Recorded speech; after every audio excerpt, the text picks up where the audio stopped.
I said, are you ready for the Survivor Series? Who will survive?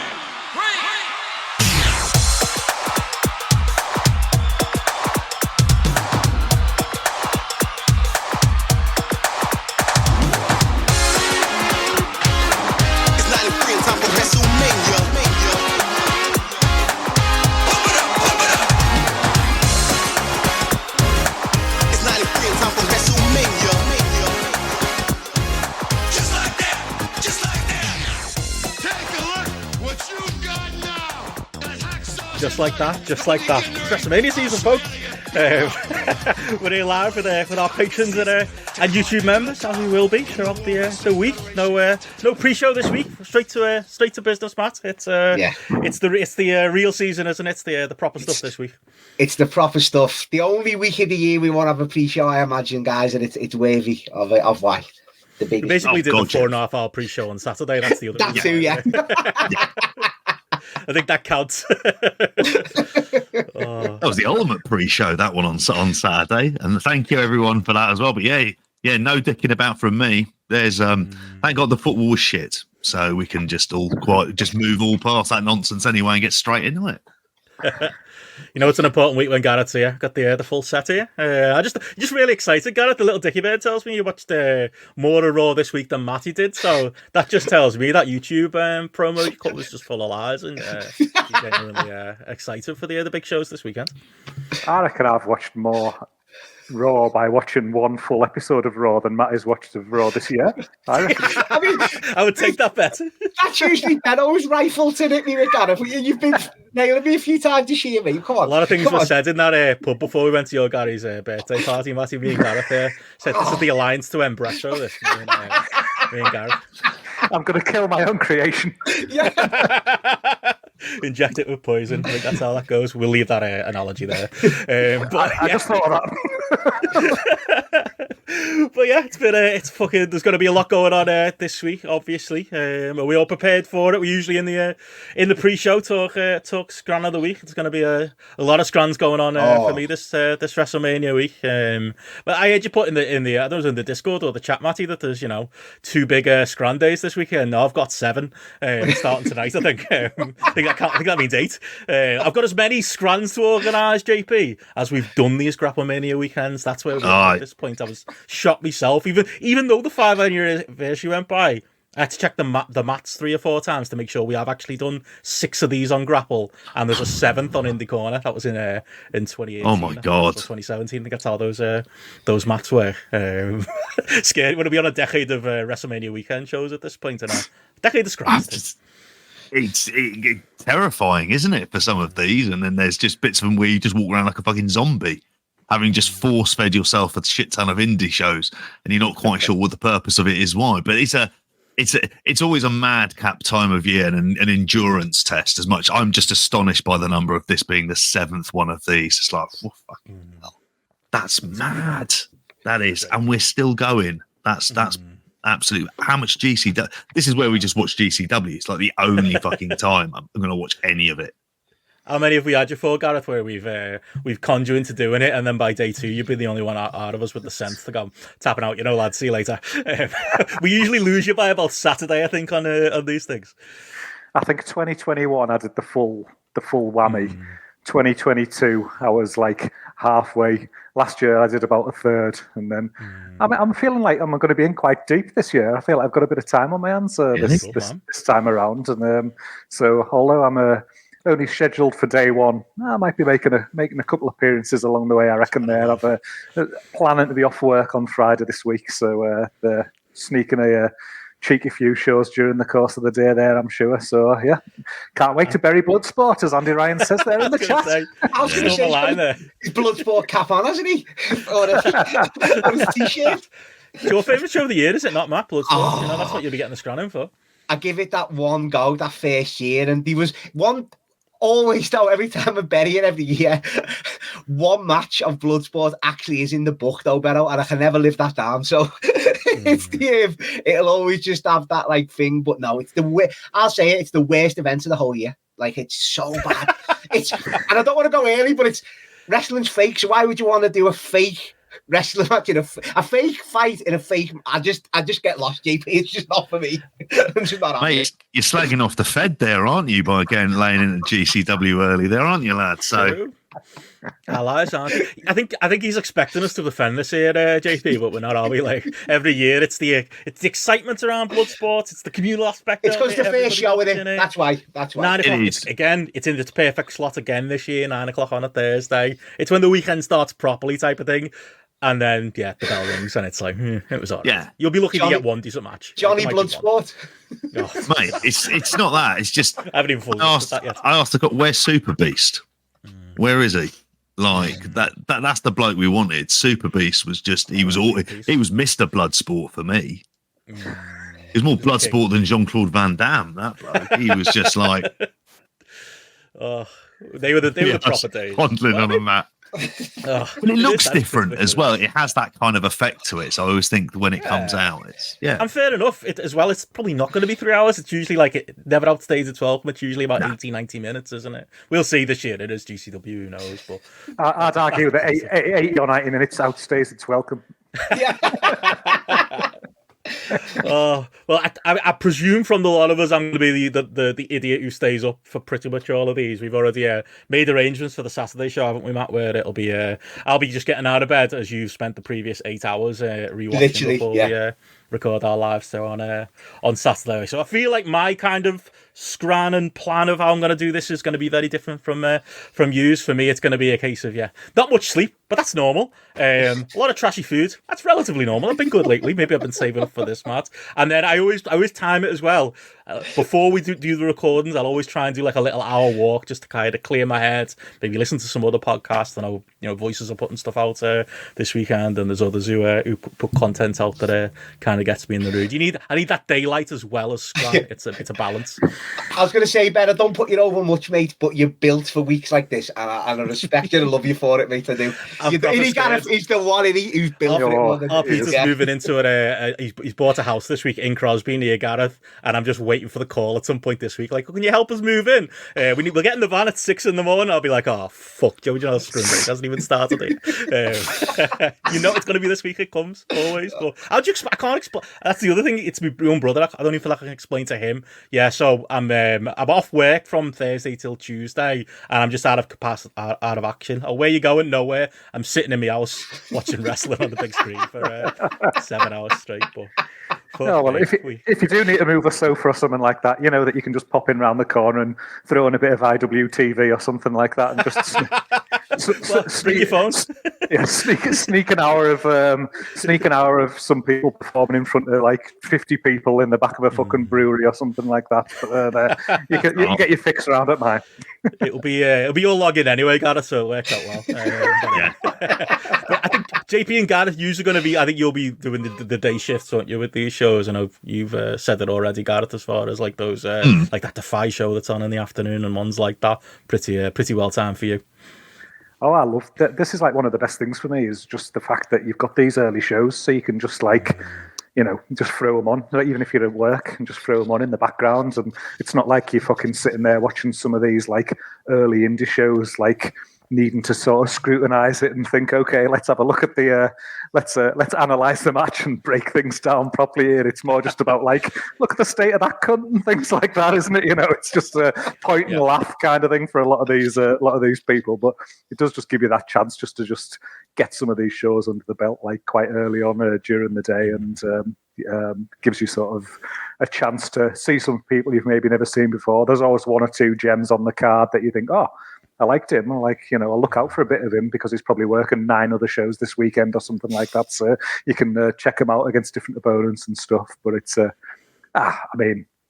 it's the fucking best. It is the best time of the year. Just having all this concentrated stuff at all hours of the day. You can just constantly watch wrestling. So what's better than that? A couple of tellies on the go. I'll have a couple of Google TVs on the go, JP. I've got 3 in the house now.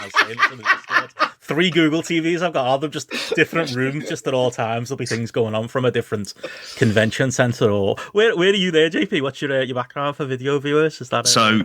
Yeah, these are going to come up. I'm going to try and get a few of these images up through the show, but this is Penn's Landing Caterers, which primarily, as everyone guess, deals with weddings, basically. Seems to be it was a Comrades. a lot of the GCW stuff is there.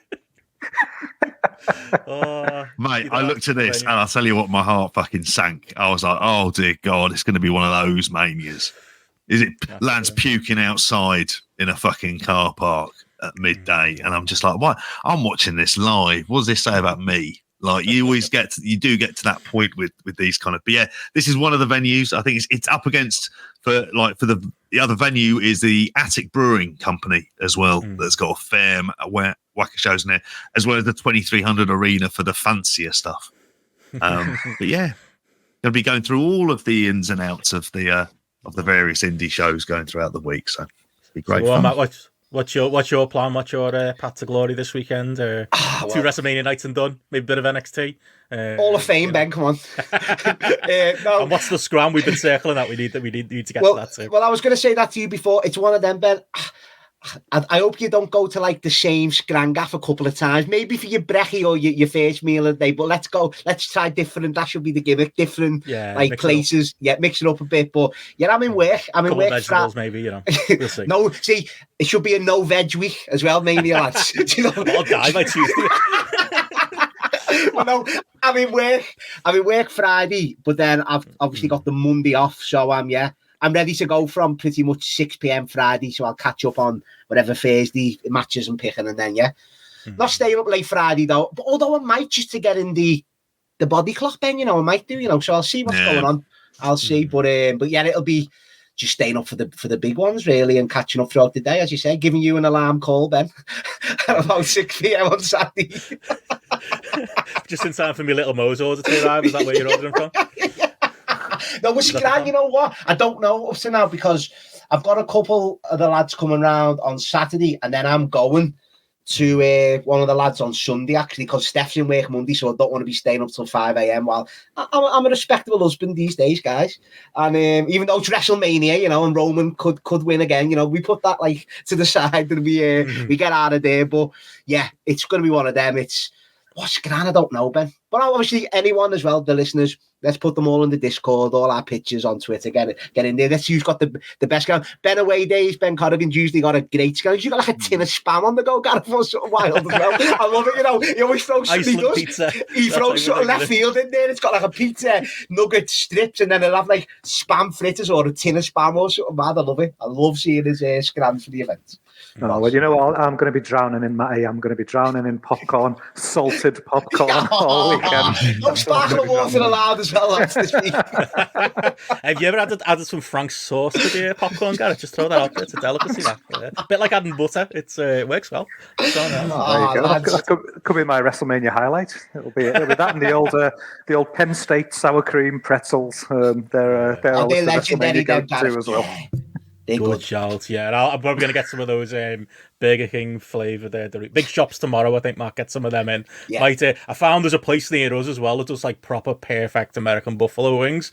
Wing Shack, I think they're called. No, Wings Shack, not Wing Shack. Wings Shack. So it's a fake one, but good quality. I found it last week, so might throw that in. But yeah, I'll keep everybody. Can I throw? Sorry, and this might be a local one again. Have you been to Spit Roast yet, Bello? Have you been there?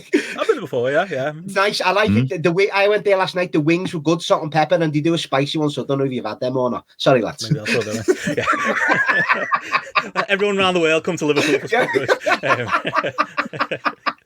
And you want to throw in JP for surviving the weekend? I'll add in. There'll be a lot of coffees on the go as well. I'm gonna get some some go. I might even go to M&S for my coffee this weekend. I'll be fully charged. I think so. I think that's one of the things I've realised. I do need some coffee because I'll be on early morning shifts. Basically, as soon as some of this shit is ending, I'll be like getting up and going, okay, perfect. Right, let's just watch this in a half. Like, let's see if they can grab me at 7:30. Unlikely.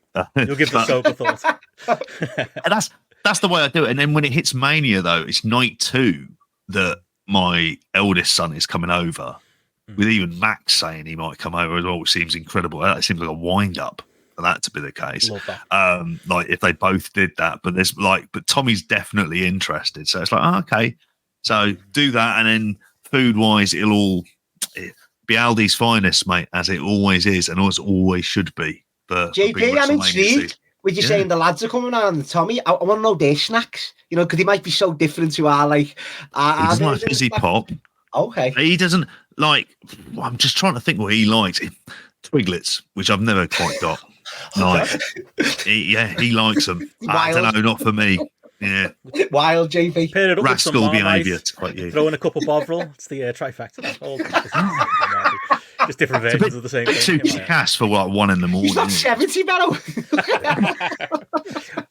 I might be by the end of this weekend, but yeah, keep us up to. Obviously, join the Discord. The Discord is free for anybody to join the chat. We already got a thread set up for GRAPPLMania, and of course, if you want to join us throughout the week, we've just put the full schedule up on the Patreon. As far as what we've got coming up this month, obviously, GRAPPLMania is going to be the bulk of it. Just this week, basically 7 days of shows.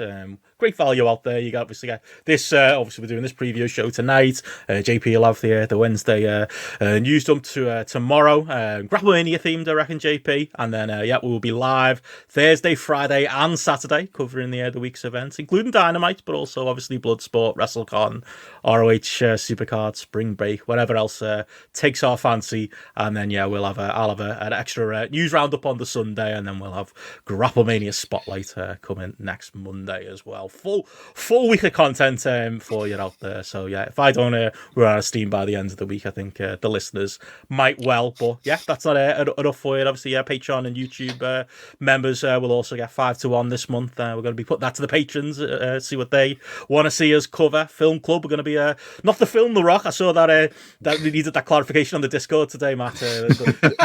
A rock themed film club, and we'll decide there. I'm more of a Con Air man myself. Same here, JP. Big fan. Let's just do that, double. We'll be sick of wrestling by the time we get around to that. That could work. And you and Cameron's are king of the mountains, so we'll see what he gives us as well. But retro as well this month, lads. All kinds going on. Fucking hell, all that for £6.50. That is incredible levels of value as well. Robbery. Agreed. And you can get a free trial too. Don't know if I should say that out loud, but you can if you want. And if you only want to join us for the live stuff as well, you can join us over on the YouTube. Become a YouTube member over there, and you get all of our content depending on the tier that you decide to join. But all of our video Patreon podcasts go up on the YouTube, and every live show that we do will be available to live tier patrons for the low price of $3.99, giving it away over there on the YouTube as well. But if you do want the extra video stuff, there is other tiers available as well. But $3.99 over on the YouTube, and it's a big month for us, and a lot going on. So your support is massively appreciated, and keeps us going as we'll get to year 10 eventually, JP, and then maybe we'll see if Jordan Oliver's still wrestling. Then I suppose we have to carry on. I think that's the rule when it comes to WrestleMania weekends. But we'll see. We'll go to 10, and we'll reconsider our position from there. Yeah, exactly. Yeah, well, fucking hell, seven for us, like 6 for Grapple, bloody hellfire. But here we go, mate. And it's not like there's no news or anything else that's going on outside of all of this kind of crazy shit for us to get into either. Fucking hellfire. Well, on that note, we did plan on this just being a preview show this week, but there has been a lot of news that's hit as well. If you are just after the WrestleMania stuff, there are timestamps in the description as well. But of course, it wouldn't be a big week in wrestling, JP, without us talking a little bit about CM Punk. Here we go again. That might be why Garrett's truly here. But we'll do a quick news roundup before we get to the full previews, and we will start there with CM Punk as he yesterday appeared on Ariel Helwani's MMA Hour to weigh in on the Vince McMahon lawsuit, AEW, Tony Khan, Chris Benoit even came up, brawl out, brawl in. He talked it all. There's a million salacious quotes to get into. I think he was on for like almost 2 hours, wasn't it? In the end, I hadn't realised it was on. It was because of the bank holiday weekend. I was thinking to myself, oh, that's on Monday. And I was like, wait, it is Monday? Shit. And it had just finished. So I had to rewind and watch it back. And I'd seen all the salacious quotes coming through on Twitter and elsewhere. But yeah, very much felt in the air. I'll go to you first, Gareth. Felt very much in the vein of the Cabana podcast in a few ways, in that it really didn't take Ariel Helwani much to wind them up. Ariel Helwani just had to put the questions in front of him, and Punk could give a little bit of a, oh, well, I'm not too, I don't really want to answer that, or I'm sick of this internet, and then he just launch into it in a pre-prepared tirade that he's had planned for the last 6 months or so while he's been waiting to do a podcast like this. But got to go to you first, Gareth. Where does this? Punk himself said in the pantheon of his greatest promos, apparently thinks the promo of the famous AEW presser eating the muffins was top 3 CM Punk promo. Actually agree. Glad he's got the self awareness to be aware of that, even if he hasn't got the self awareness elsewhere.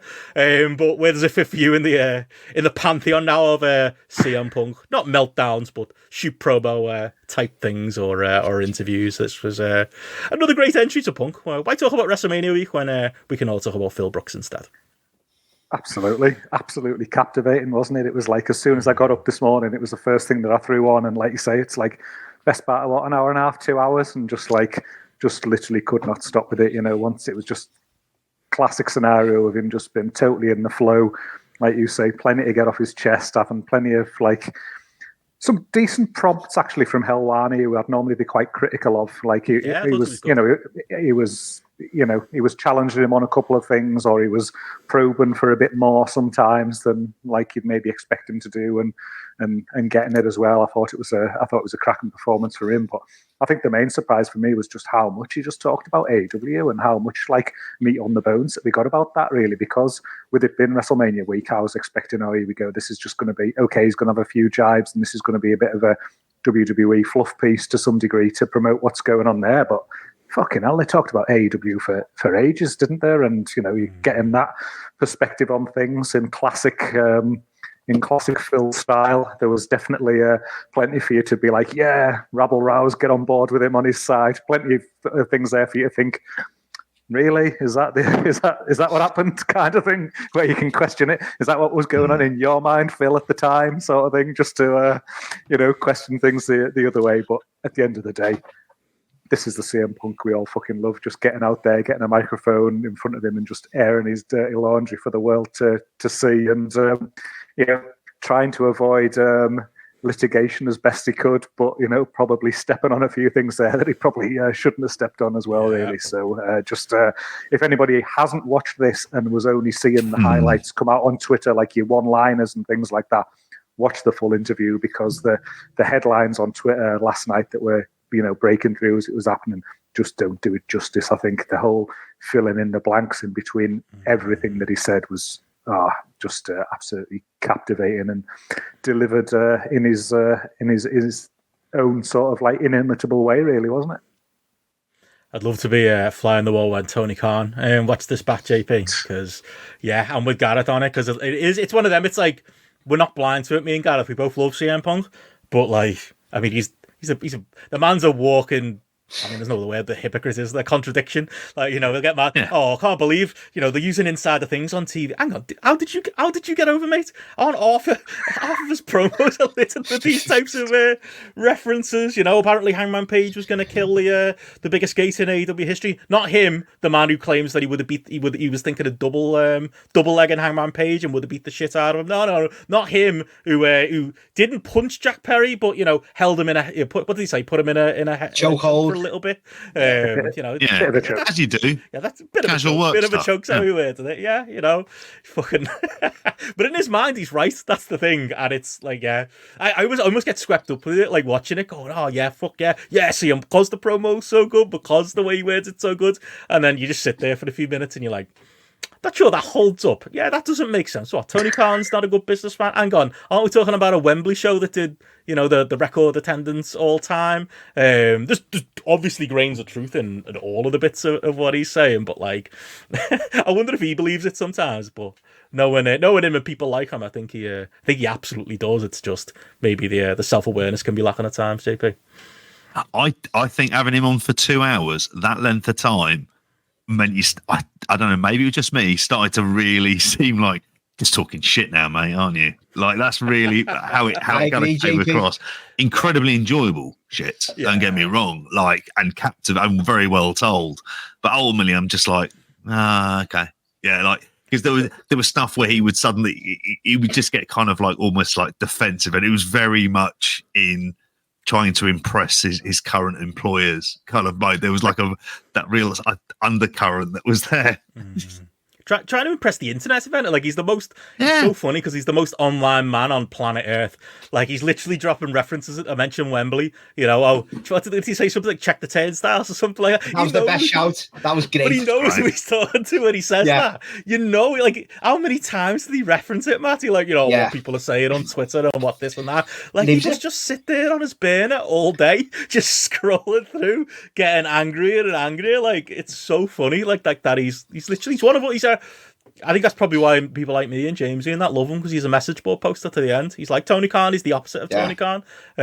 He's out there. He reads everything. He sees everything. He hears everything. And these are the moments where he'll note.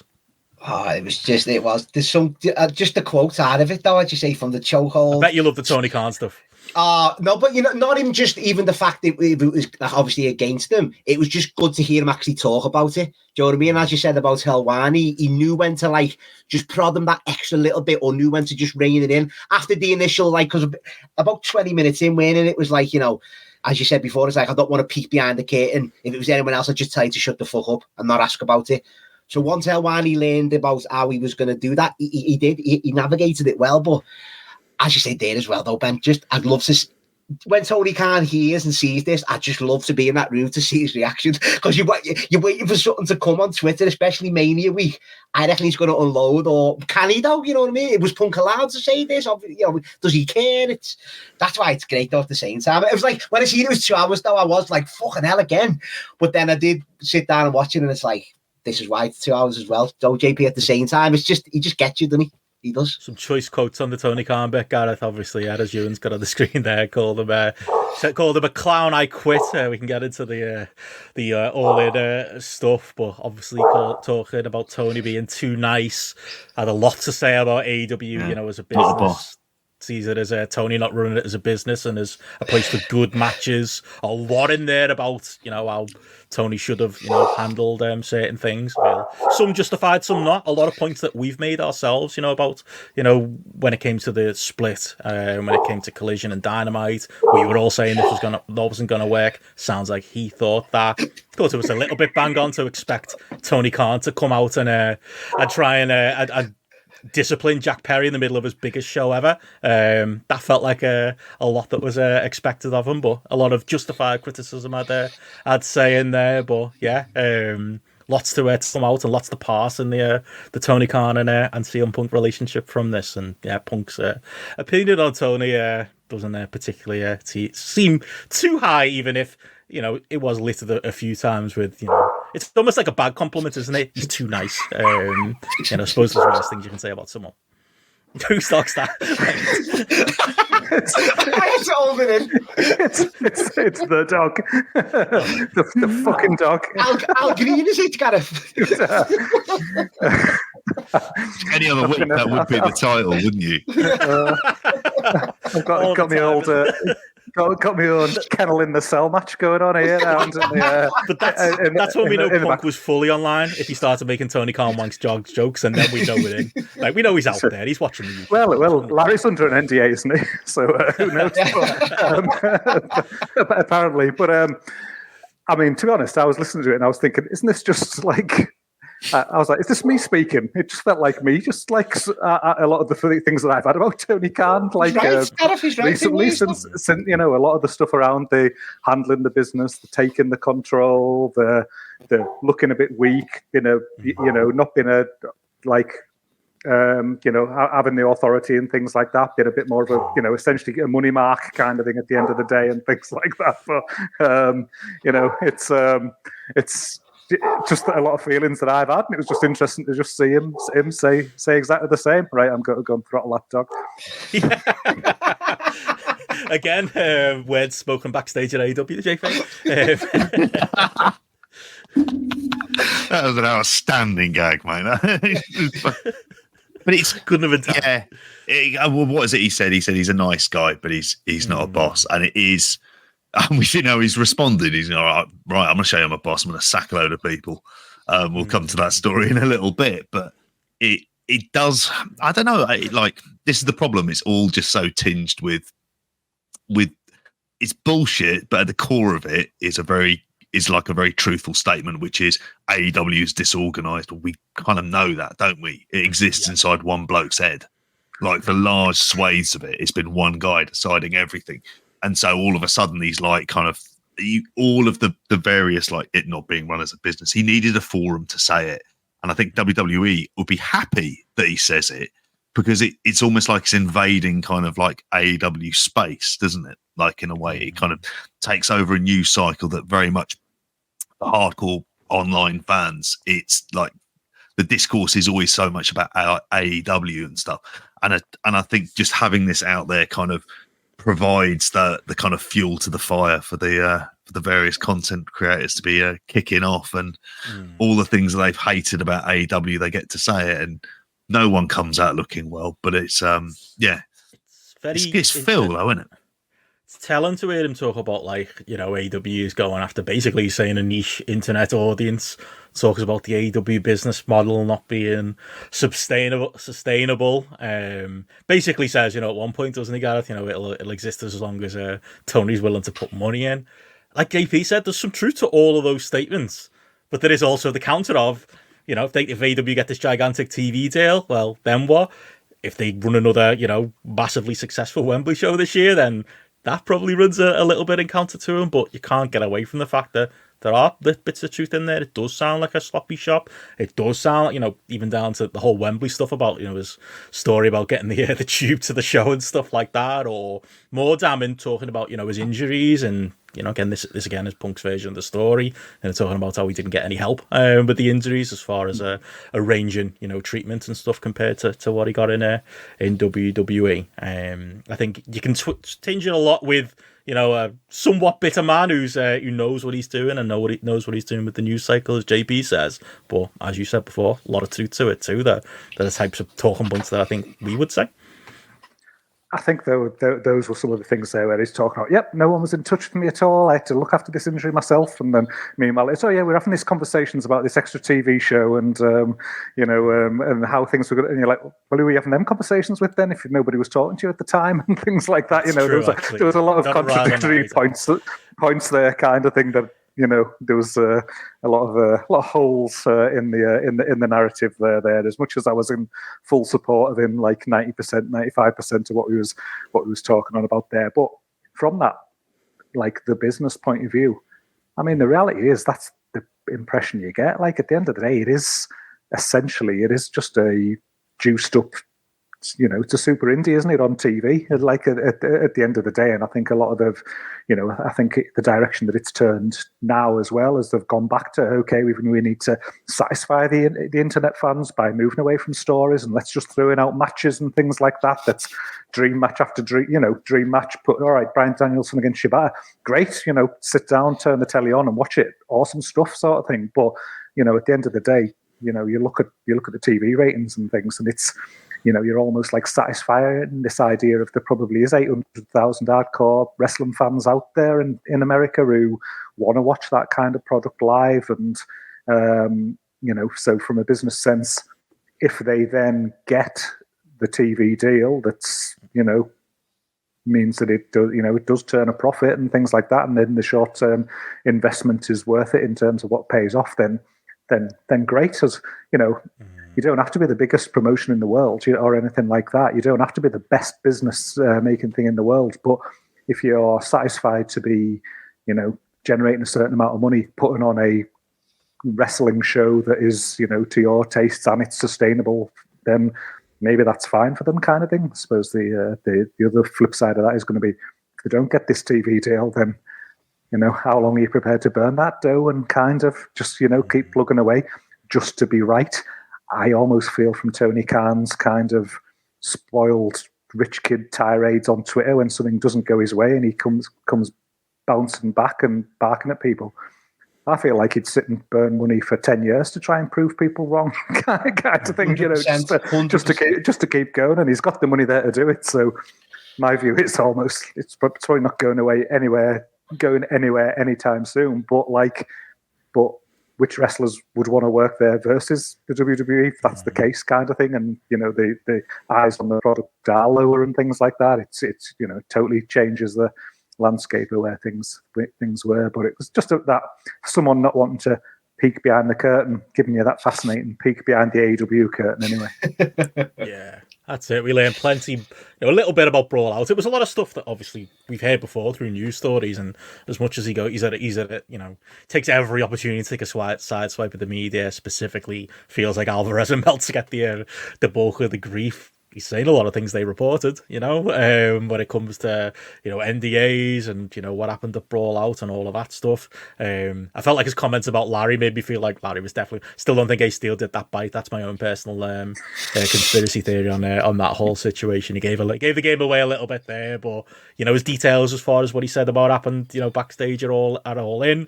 Sounded very similar to what had been reported. Obviously, lessons. Interestingly, he seems to indicate there was no assault with Tony Khan. He's got no idea why Tony Khan feared for his life. I feel like the only answer Tony Khan's got here is to get that CCTV footage out. How's that not appeared in the Daily Star or somewhere? How's nobody gotten their hands on that? How's that not happened yet?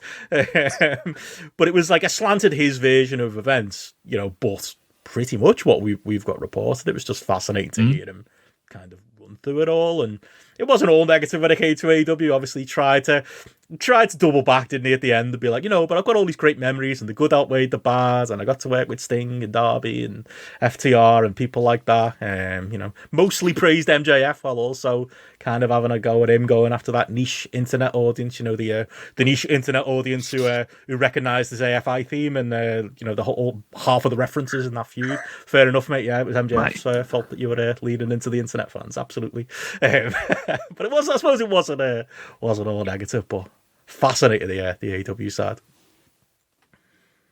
Phil must just not have the internet on his fridge, Benny. Maybe that's what it is. You got that in bad check, Gareth. Felt like you, Matt, talking about the internet, again, the internet is very much a part of, and is very much his fan base. It's wild, but I suppose the other jumping off point before we move on is obviously the comparisons to WWE, and obviously he talks about like his coming into WWE, and sounds like he was in contact with Nick Khan a lot longer than a lot of people reported and thought, even going as far to say prior to WWE backstage there was possibility of him coming in. Sounds like them two are quite pally there, and yeah, it obviously talks about the deal coming together around Thanksgiving. Still not 100% on that timeline, but believable enough. If you don't ask yourself, who printed all those t-shirts? If only Nick Khan, Triple H, and CM Punk knew about Punk coming back. But yeah, very interesting that he's Peyton. Felt like listening to you, Matt. Peyton WWE is the positive place to be, as far as he's using the word we, talking about it as a great business, talking about money, ratings, and what he can add to it. Like Fed pill maybe is the word here when it comes to Phil, even if that might raise a tear out of me and Gareth. No, but that's what. But he was saying that about AEW as well, though, Ben. That's why he couldn't get his head around it, like all the shit, yeah. But he was like, he said, didn't he? I come into AEW to draw ratings, draw attendances, draw buy rates, sell merchandise, and he'd done all them boxes.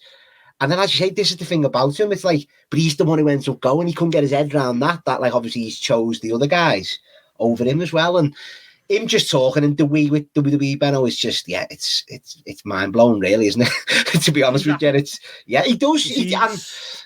Changing everything he says when he talks about AEW, Matt, like he doesn't. And this came out in the in the promo where he's eating the Mindy stuff.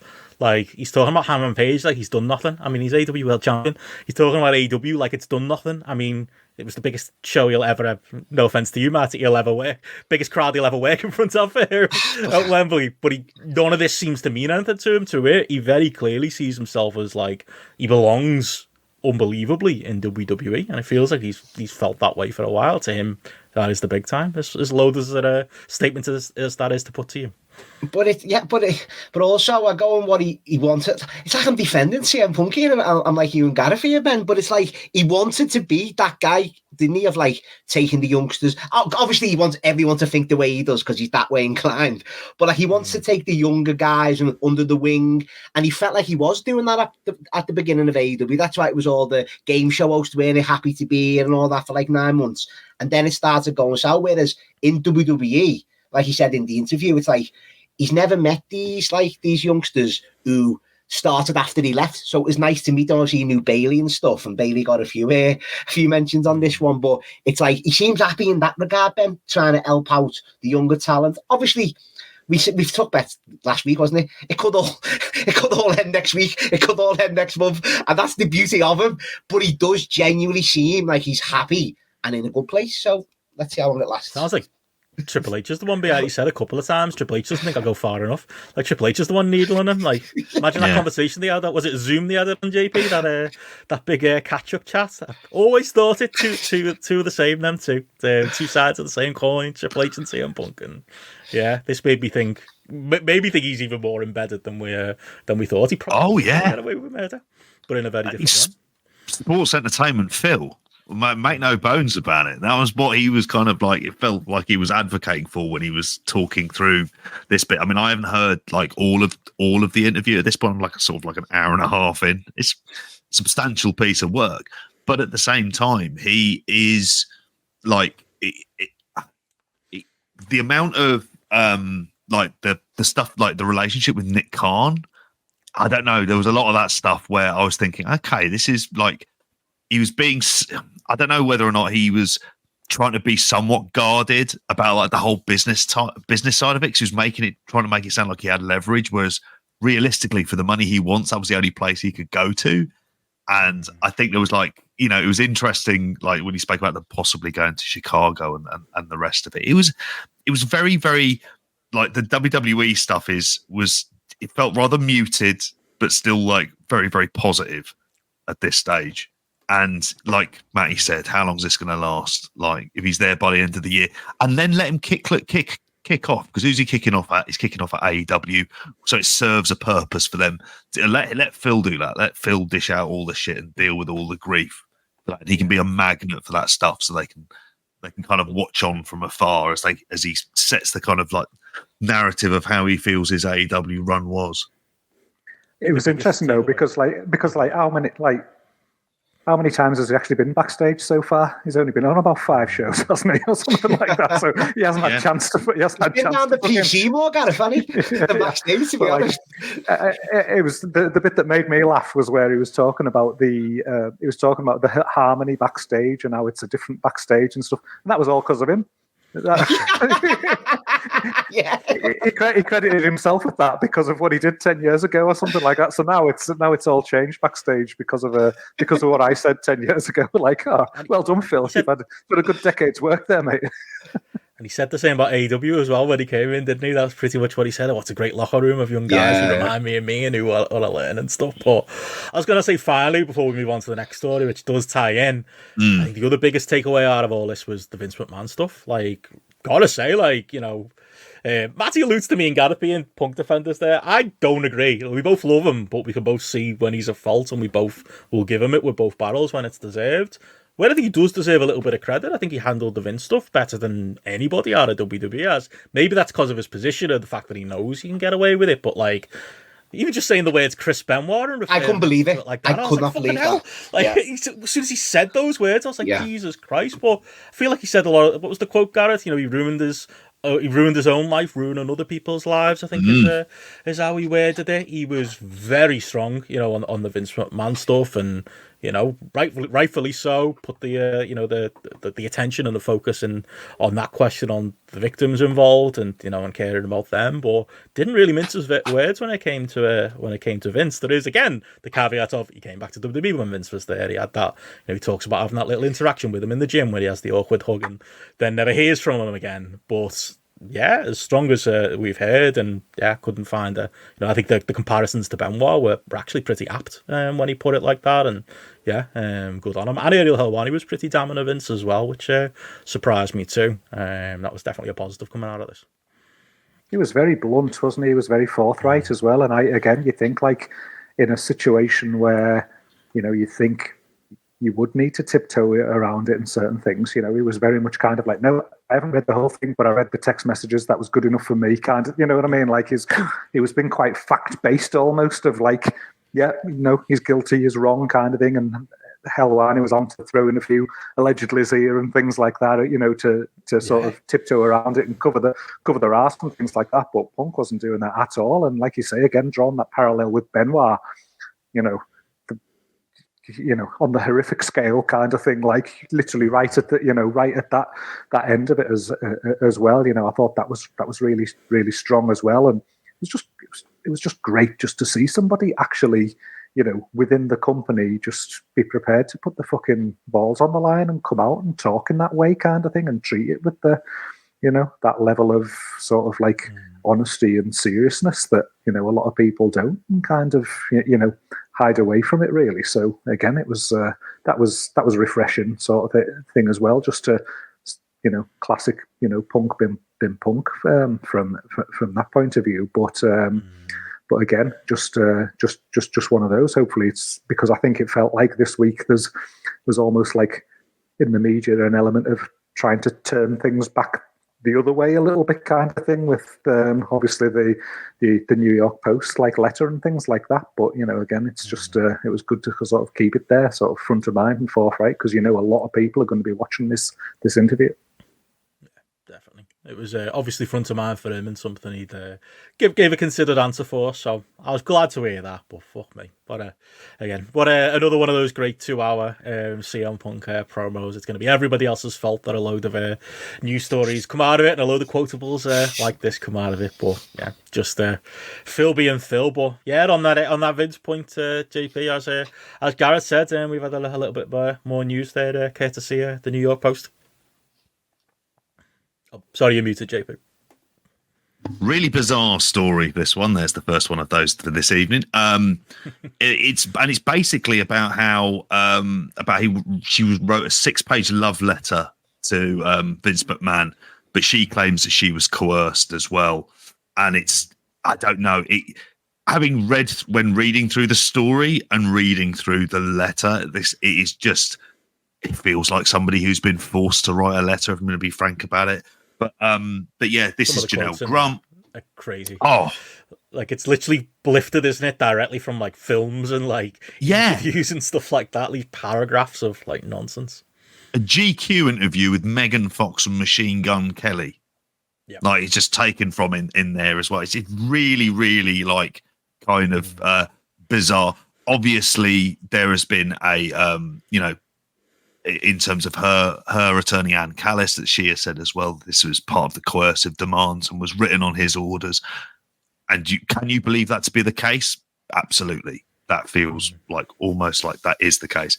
And in terms of where this story is now, the article mentions that he's now being represented by Jessica Taub Rosenberg of Kasovitz Benson Torres, which is the law firm that represented MLW in its lawsuit. So the one that was settled for $20 million in that. So like, yeah, who'd have thunk it? They're the go-to wrestling lawyers at this stage in a post Jerry McDevitt world. But again, yeah, very much not on the WWE/TKO side anymore. There's another like a breaking news story on that today, isn't there? Yeah. Endeavor going private, are they? Yes. TKO is going to remain as is, so there's no changes there.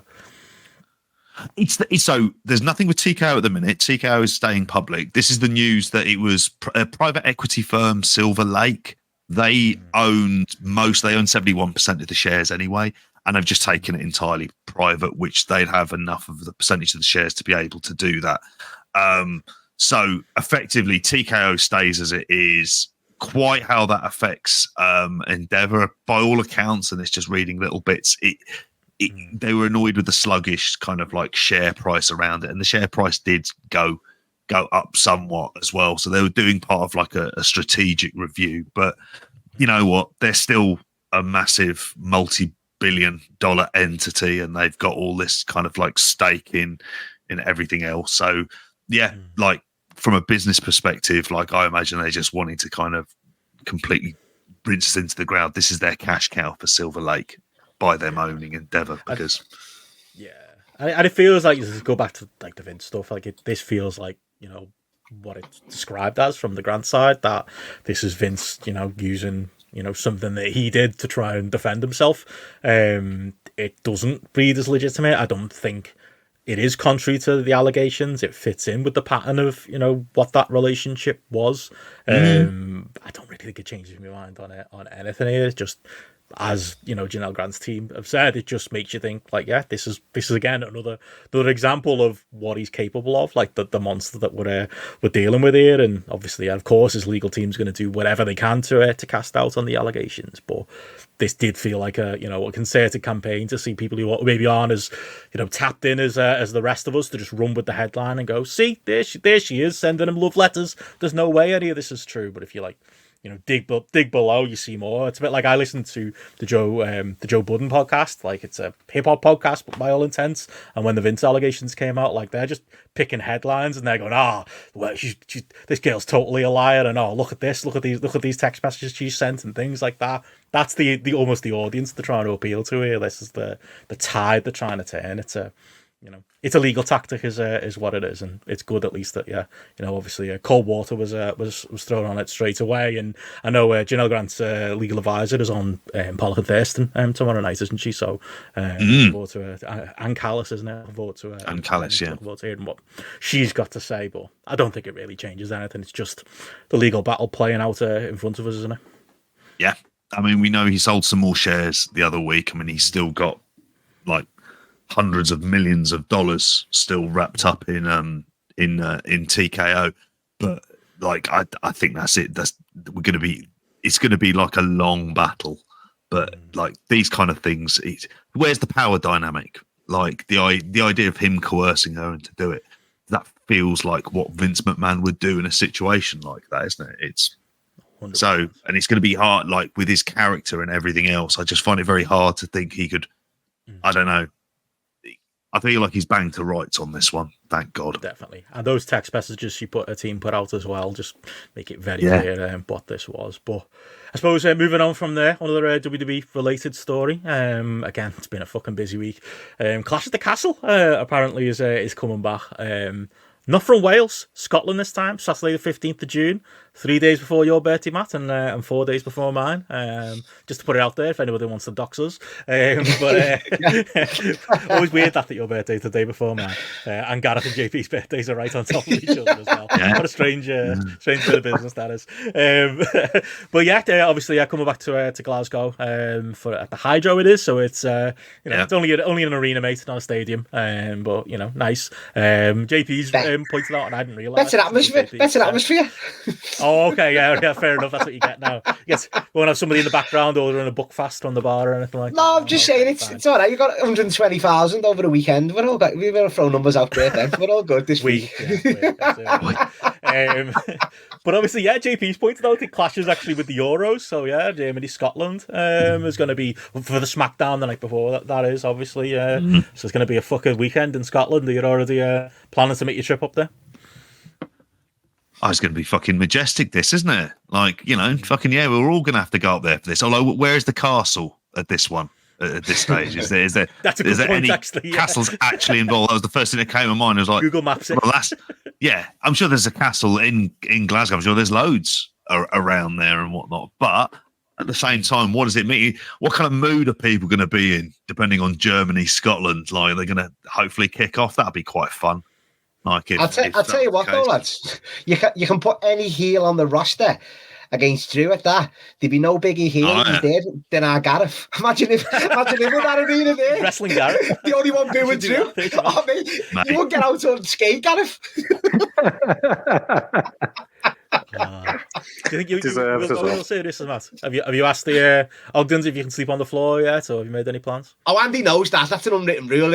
By hook or crook, I can't get a bed up. Andy knows I'm on the floor, mate, definitely. But no, I'll be looking into it. But as even Ben Corrigan said today, it's like Are they going to be putting, because it's only like a 12,000, it's not even like an 18,000 like the O2 is, it's like 12,000 maybe. It's like, are they going to extortion them prices, guys? Then like, you're going to be scrambling last minute. It's going to, I'm not going to get as lucky as was with Money in the Bank where they open more seats up. I don't think that'll be the case with this. So it's going to be paying through the nose a bit, but I'd like to be there, of course.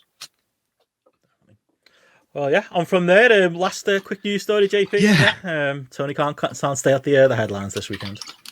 Well, exactly. Well, he responded to the CM Punk interview by making a whole round of cuts. I don't know if those two stories are related at all here, but yeah. Let's just put it in. He was pissed off with Phil, and then this is how he's responded. So it was reported by Sean Ross Sapp that announcer Dasha Corrett, Stu Grayson, Jose the assistant, Jora Joel, Gravity, Slim J, and Parker Boudreaux have been cut from the roster.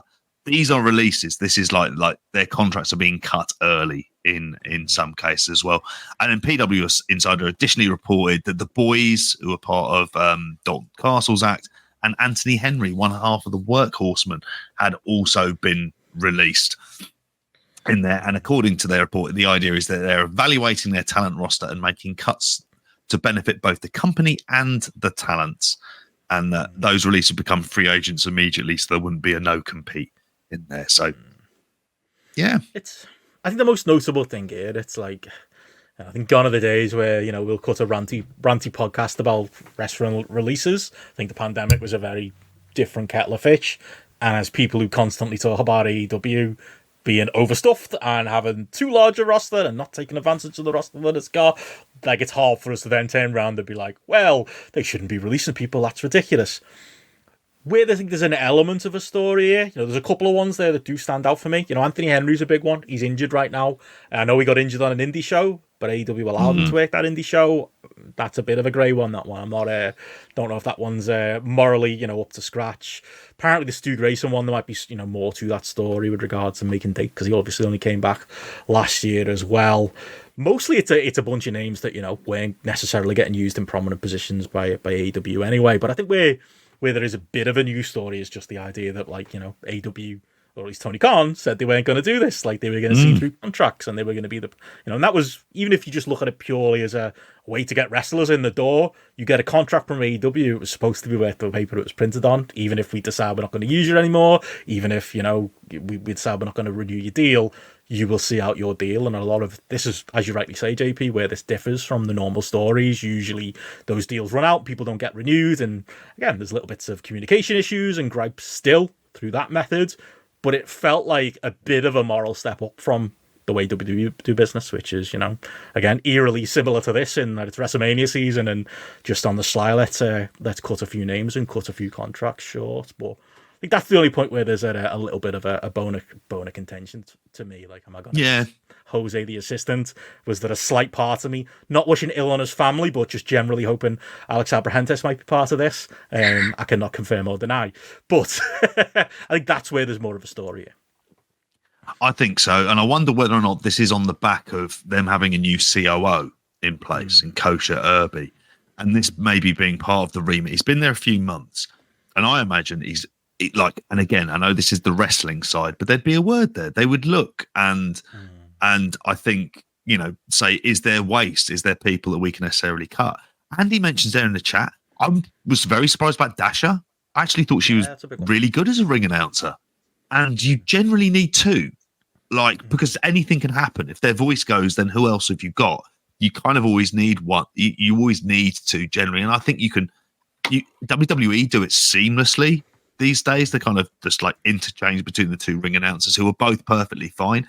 And she has the voice for it. So it seems like a really strange one of all of them for that. And like you say, there are reasons. I saw the Slim J reporting on this as well. And his response, which he was like, said he was like, in a bad way financially, is having to go and get a second job now this case as a result.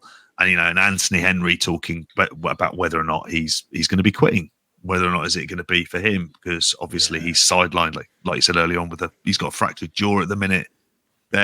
Is there going to be more of these? I would expect so. But then, do you know what? There are people who they could release. dare I say it, like some of the WWE signings, which haven't worked out as Miro, as JP? well. I don't know. Miro, yeah, like there's people like that I mean, Matt Hardy's contract's got to who be can worth go $40. elsewhere and they'll be fine. And you don't need them. They're the things that really clog it up. It's not the cheaper like end of the talent. Yeah. That doesn't really do That's anything. what's odd. Exactly. Yeah. Your business head on, Gareth, is a good riddance, or do you understand the logic behind this? Because it is, like JP says, low level contracts that are getting cut here, contracts that wouldn't have cost much to keep running to the end. So it's a change of tactic, if anything. Yeah, I mean, long-time listeners will know my opinion when it comes to cuts day in wrestling. in wrestling, but Your Christmas, mate, isn't it? Because that's worth it. I'm guessing. Contracts will have been paid up to some degree. It's not like you fucking booted out of the door and you're on your ass and there's no, you don't get a penny more or something. I don't know the details of the contracts and stuff. But if any of these lads are surprised that they're not getting a fucking contract renewal, then they need to wake up, as I always say. Like, because some of these people, you're just like, what are they still? Were they even employed by the company? Like, some of these people haven't been on telly for a year probably, or 9 months or something like that. So it shouldn't come as a surprise that if you come up to like the end of your contract that it's not going to be there. So you should have been. My view would always be you should have been making plans anyway. If you're not getting the work, then surely you're not that important to them. And if you are getting a bit of a payoff, then great. In order to do that, but JP sort of saying there about the change in kind of internal staff, and I guess that's probably like a key part on it. Really is trying to put that business viewpoint on it. If you are looking for that TV deal and things like that, you are running to look at the cost side of things a bit more, and look at the numbers. You have got some fat to trim.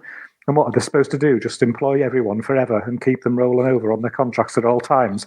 It's not a fucking charity, is it? At the end of the day, it's a business, and if they're trying to run it as a business, and obviously sympathies to Anthony Henry and stuff, like losing his job at this time and having a broken jaw and things, but what, do they expect to just renew his contract because he got injured and stuff when he's contributed the square root of fuck all to the television product for the entire time that he's been there? Like, not renew his contract, see it out. But if I'm assuming that they're getting contracts paid up and things like that. If they're not getting contracts paid up, then I don't think total dick move kind of thing. But who knows what the contracts even are? I was reading something that it was just based on appearances anyway, kind of thing. So, True. If you've not been appearing on, have you been earning a living anyway? I don't know, but this way Khan needs to stop with all that, like you're saying, like at the beginning, like you're going to see your contract out here. That's what I'm saying. But as well, stop saying these big martyr quotes, because you're going to go on them again. In the end, it's going to come back round where stuff like this will happen. So he's going to face the media this week. Yeah, as well. So that's it. That's it. And yeah, is it like, if whatever Gravity was getting paid was too much? Like you said, there's a lot of people in here who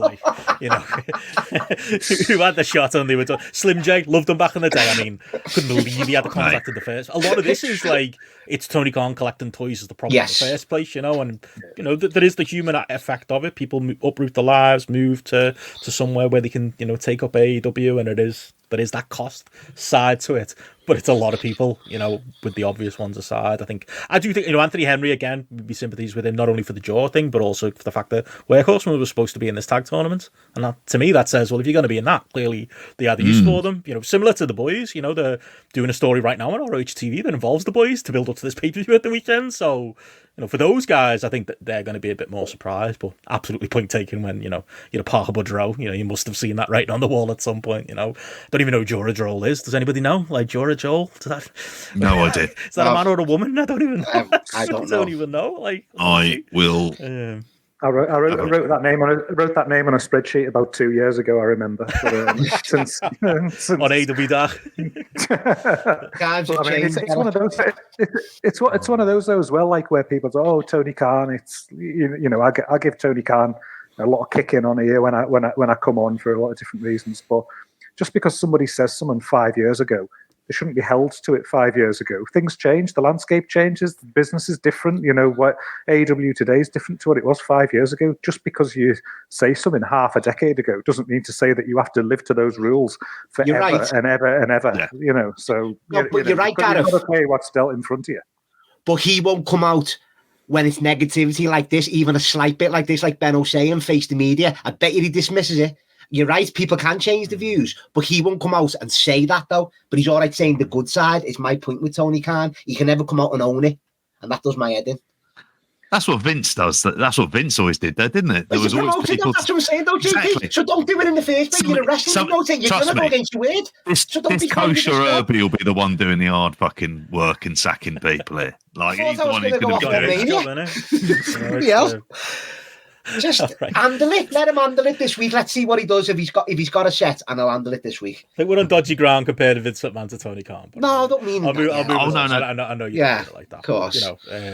Obviously, yeah. But yeah, again, is it a response to the Punk thing? I guess he gets a little bit strong, Tony, but you won't want to answer. You're right, JP. You won't want to answer questions about this week. So. There we go. Definitely a surprise, and just one quick note then before we get into the media reviews. Obviously, on a news point, did just note on Twitter there, Leighton Buzzard saying that he's going to be out 9 to 12 months coming out of the Revolution Rumble. About to get into obviously the WrestleMania week stuff. I feel like the WrestleMania week started properly with the Revolution Rumble at the weekend. JP only saw it half of it, but it was a corker, and I felt like I was no quickly tweeting about Leighton Buzzard, being the guy in Rev Pro, and obviously he's looking now at surgery and 9 to 12 months recovery. Not good stuff. I feel for the bloke, really do. It feels like he's having his kind of breakout time. Like he was someone who I was always aware of the name, because Leighton Buzzard as a place isn't that far from here. So it was like, okay, it's an interesting. And he was like in ICW and now obviously at Rev Pro. And I've seen most of Revolution Rumble on Rev Pro. It fucking cracking. I'm glad we're mentioning it here. It deserves to be mentioned. It did feel like the start of WrestleMania week. So like there's a lot of good stuff from that. And I just think that's like the one sad note, because this is someone who, it's just his facial expressions and everything. Don't get me wrong, the work is absolutely rock solid, but him and Michael Oku, I just think like when he was it's just looking at him, he's like a captivating presence, just how he looks and everything else. And he's got the big bloke at ringside with him in Brett Semtex. Like 27, isn't he? At this point, so he's still on the young side, if not only 26. I thought he'd been around longer because he'd done obviously the stuff in Scotland that was off our radar a little bit until he came into Rev Pro. But, and obviously an audible was called in the finish of that match, so it was sad to see, but it was nice at least to see it on the opposite end of the show again. It was a cracking show, very much. Leon Slater and Josh Alexander right up your street, Matty, as far as matches go. Grizzled Young Vets and Subculture as well. That was. I will check these out. Will they were there live? What a cracking finishing stretch. Very long while, wasn't it? Yeah, and obviously Danny Luna and Alex Windsor, brought the violence in their match as well in the first half. Very much enjoyed that too. It's just a shame it's come this week when there isn't. Obviously, there's a lot of other stuff to preview and review, but it was a corker of a show, and topped off by if you got the negative there, the big positive coming out of it was Luke Jacobs winning the Rumble, and Ethan Allen coming back during the Rumble as well. You've got your Northwest Strong merch somewhere, Gareth. I know you were happy to see that than maybe see Chris Ridgway coming out as the number 30 in the Rumble. He got a very Rey Mysterio number 30 Royal Rumble response there. Did Ridgway? I think people were hoping for Ethan maybe a little bit, but good to see the Young Guns back together. And it was a really, if people are looking for stuff to watch in this gap between now and the litany of shows that are all to talk about, I'm like say JP said, I'm glad we brought it up. It was a corker of a show this weekend.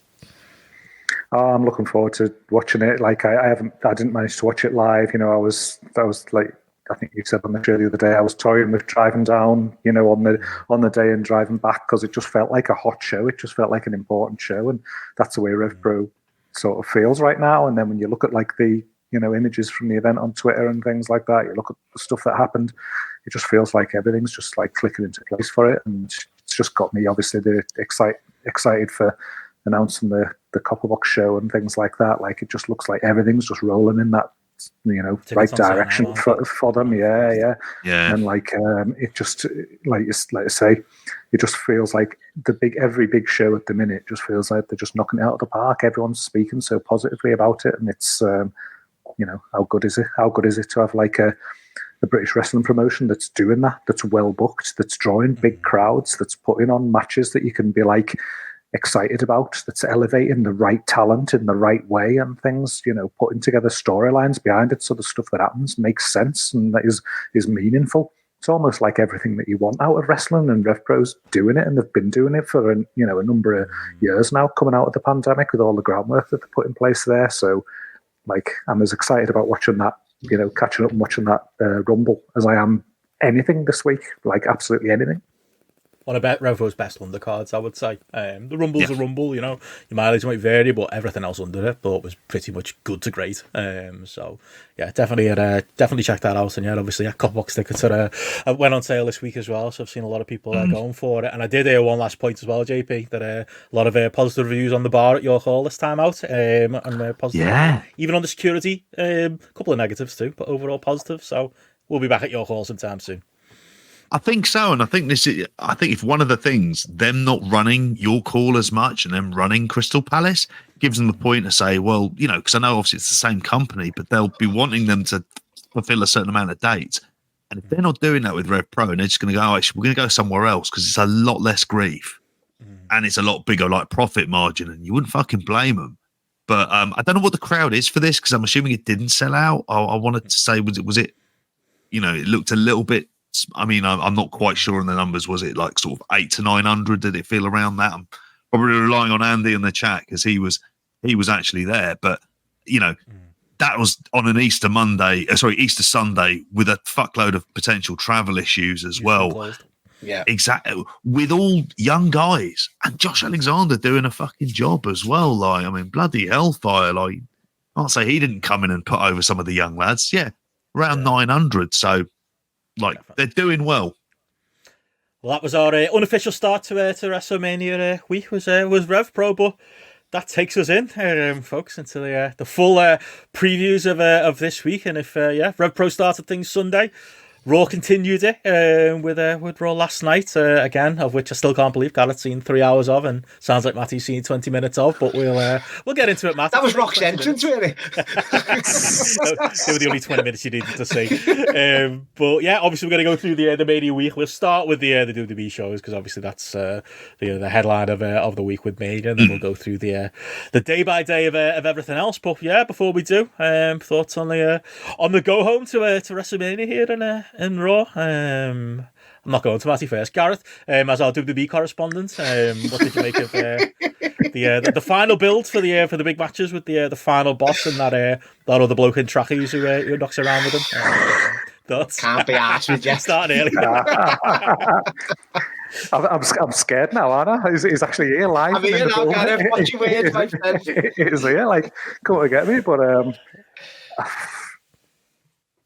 I don't want to make this a gimmick kind of thing that I just come on and just please do slag things, but I particularly enjoyed after his hellacious beatdown of top babyface Cody Rhodes coming out at the end of last week's show. I loved the Rock coming out to vivacious cheers from the crowd here and starting his promo with "I made that boy bleed," and then the whole crowd cheering and going crazy for the top heel, the final boss, getting the whole crowd on side there for his massive beatdown of top babyface Cody Rhodes. There, I thought that was a nice little touch to start the show, just to keep things logical and moving in the right way. I particularly then liked it when Roman Reigns, the main eventer, the top guy, the longest world champion however, then came down and just brought the show down, made it a bit more dull and a bit more boring, sort of killed the crowd, really. The crowd were all up and hyped and cheering everything The Rock said, and then Roman talked along in quite a boring, monotone way for quite a while, and the room went quiet and sucked the enthusiasm out of the room. And I'm pretty sure I could hear someone at the back ordering some popcorn at the back of that massive arena at that time. Salted, I think he asked for at the time when he said he's that. Put some Franks on it, I think is what he said. He's gonna add it on. Weird. I've then enjoyed Seth Rollins coming through the crowd and that fantastic challenge to The Rock that got the crowd right back up, got them excited again. Then they decide, okay, it wasn't going to be The Rock, it's going to be Roman Reigns. The crowd go mad, and oh no, we got the nice bait and switch there, and it's going to be Solo Sikoa. Oh. And the crowd go flat again, and just burst that little bubble for them there. And then I look at the clock, and we're half an hour into a 3-hour show here at this point, and I'm like, fucking hell, is this all that's happened in this in this show up to this time? And what a way to start the show. I mean, I can keep going and burying segment after segment if you want. I don't know if anyone wants to interject and talk about the opener at this point. Maybe put a little positive slant at this point. We can talk about the other bits later on. Maybe, I don't know. Yeah. Enjoy it more than me, Matty, that first half hour. Well, sounds like, doesn't it? and that was just off the entrances, I think. But no, I thought it was. Well, tell me when I'm telling lies, Matty. Tell me when I'm telling lies. Okay. Well, I was being respectful. Didn't want to jump in like I usually do, Gareth, with Benno or not even a JP. Sorry, JP. Why Gareth get respect and we don't? No, he's losing it. He's starting to lose that respect, Benno, because The Rock's come out, Gareth, but it's not his fault. Don't get me wrong. He should be. He's saying he made the boy bleed, and then the fans, yeah. But then he should, to be fair, thrown a little bit in. But it's The Rock, isn't it? They're happy to see him. And then by the end of the night, he's getting Rocky Sucks chants. So to be fair to The Rock, he done his job throughout the night. And Roman as well, to be fair to Roman, he always does, even when he gets cheered when his music hits and he gets bits of he still plays heel. He's well playing heel more than The Rock, I'll give you that. But I just thought it was it's what you want, your two biggest stars coming out at the start. You got Seth Rollins coming out there as well. And all right, yeah. I get this. I know. I'm adding to the Seth burial. I know. But it's one of them as well. You do. That's typical for me, old school fucking, I'll say, not even wrestling, WWE, where they give the fans, yeah, we're going to see Seth versus The Rock. And they go wild. Then it's against Solo and to give them a bit of heat per se. And then you knew they were going to come out at the end. I think anyone in that audience knew they're coming out at the end. And if we can jump straight to the end, yeah, I thought it was another incredible. It was another incredible angle to end the show for me. It was heated. It done what it needed to do. Like it reminded me of them old school, like 98, 99 episodes of Raw where whoever got laid out at the end, you knew was going to win. And I was thinking, because we had this on the pre-show, the Q&A we done for the 5th anniversary. I think we both not changing our minds who's going to win these matches, but like you're saying, I think Cody's going to finish the story, so it proves me right, and you don't want that to happen now, do you? So it's like he got laid out, and I'm thinking these guys have got to win this tag match, because if you go by the odds, the Bloodline are favourites to win the tag team match, and then obviously Cody's favourite to win the title. After this angle, I'm like, these two can't look that bad again. They've got to come back, especially Cody, 2 weeks in a row. It can't be 3 in a row. And I know ultimately Cody would get the big win the night after. But even Seth, it's like, he's going to lose the title as well. He can't lose the tag and then lose his title. So I'm thinking now, Benno, seriously, the faces are going to win this tag match. And is Cody going to finish this fucking story? I don't know. I really don't know now. It's got me thinking all sorts. But I loved it. For the ending angle was superb. I mean, there's positives. I'm shocked you to know I'm with Gareth on the majority of what he just said. I was worried when Rock was getting, cheered to that degree. It was like, fuck. So it's Brooklyn. Are they going to turn on Cody? It's a different WWE audience. I think a few years ago, they carried on going with The Rock and wouldn't have played along with the rest of it. They even played along with Seth Rollins. I thought he was when he was talking about, come into the crowd, we'll all fight. I was like, good luck, Seth. Don't know if they're backing up there, mate. But like they did, they cheered for him. And I think that is still a problem, but they mostly got away with it. I think the Roman and Rock thing is still a problem. I don't think they've solved that, even if it was a better week for Roman than it's been so far. I thought Cody was great. in selling the Fire and Rock selling for him, at least in that initial Love that. stage. Love was that. fucking, that was like adrenaline pumping, like, I can't wait for their match on night 2 of WrestleMania. Oh wait, but it did, it made me excited for the tag matches. You'll constantly me. point out, Matty, that was good. I don't mind the beatdown as long as it was like last week. I think the only negative was Cody literally didn't get a shot at a hope spot in the beatdown. It was a little bit too one-sided. Diff gave him a bit more, but there's still the caveat of Cody needs to get his own back, and I'm not completely convinced it's happening, which is the scary thing. I'll just give Matty a hope spot here because I did love the last 10 minutes. I did love the last 10. Who could not, Gareth? It was old school wrestler angle. To be fair, it was. It was a mid south. It was that type of like heated angle that they went for. It was, isn't it? Yeah, like last week as well. I bet you love Rock's that. a wrestler at heart. He is. We forgot that, Benno. And I especially ate me words because I was dreading what Rock's going to come back. And to be fair to him, he's read the room. He's turned it around. He's give good heated angles last week, this week, to end the shows. But like you say, these two guys, even Seth and Fro, these have got to win that tag match now. These have got to win it for me. Totally. I mean, I'm less worried about them than I am Roman. I mean, is Rock just too good? Is that what we've learned? Is that where we are? It's too entertaining, too much of a big star. My point remains the same with Roman. I think that he's a man whose entire gimmick is predicated on star aura, and better week for him. But no, I still think comes across as a distant number 2 to Rock. I see. I don't go that far. He's not. He's even. I'll say it's the Rock. I'm not going to sit here. It's Roman Reigns. And say wait there, but I'm not going to say it's the Rock though, Benno. It's Roman Reigns. Yeah, but there's a couple of guys who in history. So what are you saying? You're saying Roman Reigns is many levels below the Rock. I'm not saying many levels, but I'm saying The Rock, of course, is a bigger star than Roman Reigns. Do you want me to say them words out loud? I've just said it. No, John Cena's not. No, John Cena's not. The Rock, Stone Cold Steve Austin, and a few others, undeniable, bigger than Roman Reigns. So I'm not going to fight you on that one. But to say he's a distant, no. And as you say, this week, I give you the Cody and Roman face-to-face on SmackDown. That was a poor showing. Everything else has been good. This, he was way better. Gareth might like his promo style. I thought he was really good this week on the mic. I thought he got everything on track. He's doing the story, you know what I mean, on the telly. He's not just going off like The Rock sometimes. He's keeping it to what you're seeing. He's telling all the story with Cody. The hit got put out by Roman for The Rock to do last week, which I thought he would do something like that. So it was a much better week all round. And yeah, I'll say it again. The Rock's a bigger star than Roman Reigns. Of course he is.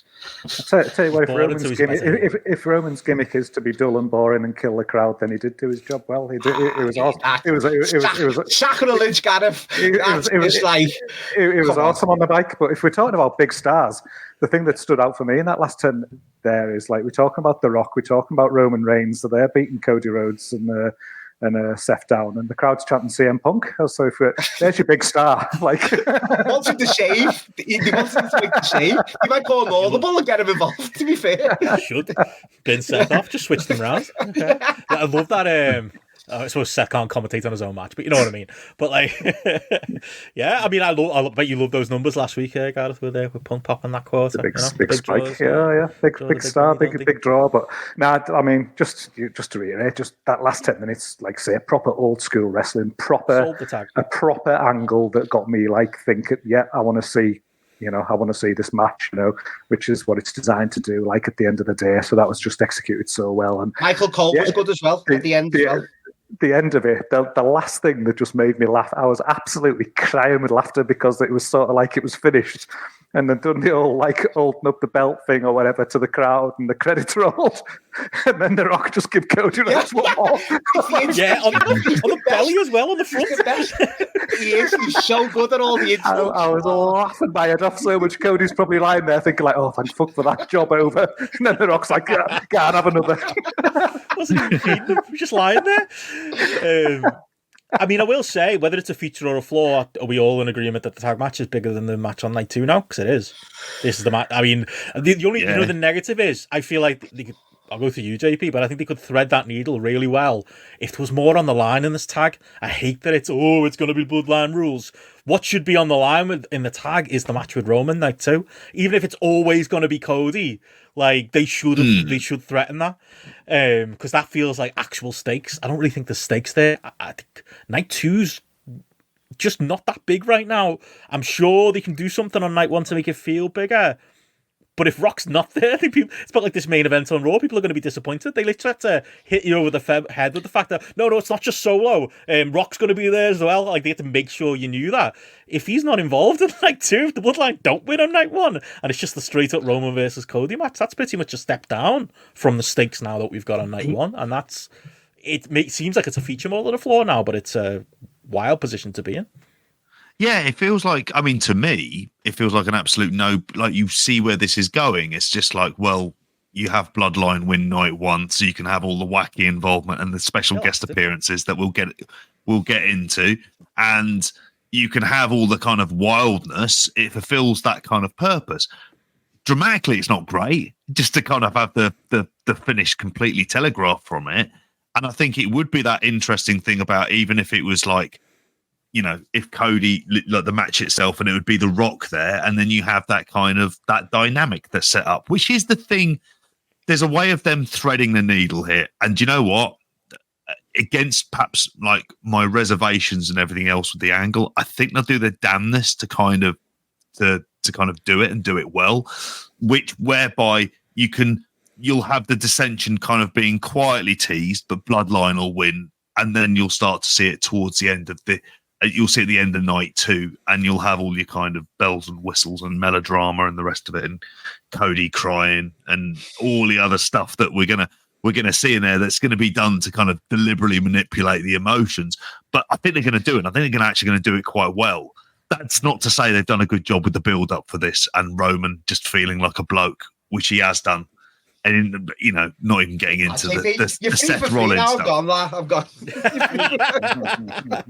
Well, on that note, this is where I would argue with you, Benno, because like the tag match does feel like the most important match right now. But I almost feel like the way they've gone about it, the stakes are almost irrelevant to some degree. I think the heat that they've generated in the last 2 weeks with the way that things have gone down with like the beatdowns at the end, like to me that feels like enough to make this tag match mean something and want to be something to say. Like I don't even think about the stipulation side of it. I just think about like, no, they want to go at, you know, they want to go and fucking get the revenge on these two people in this tag team match. And yes, like I'll agree that, you know, the focus has been taken away from the title match the night later, but I think to sort of like Matty's point, I think it was on last week's show, maybe it was the week before, where he said night one's going to be where the story for night two. Then that'll get you. That's the point of having two night manias and I think okay, it's not built to that world title match, but it's built to that night one, which could have been a wet fart kind of thing, but actually now night one feels important.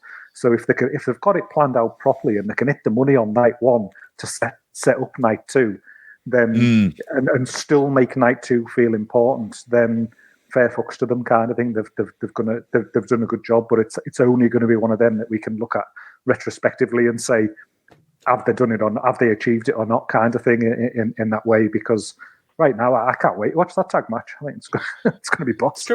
I don't disagree with you there, absolutely not. Like I'm excited for it. I'm excited to even talk about it. Like that's what The Rock has brought here. He has injected life into something here as well. So there is that positive side to it too.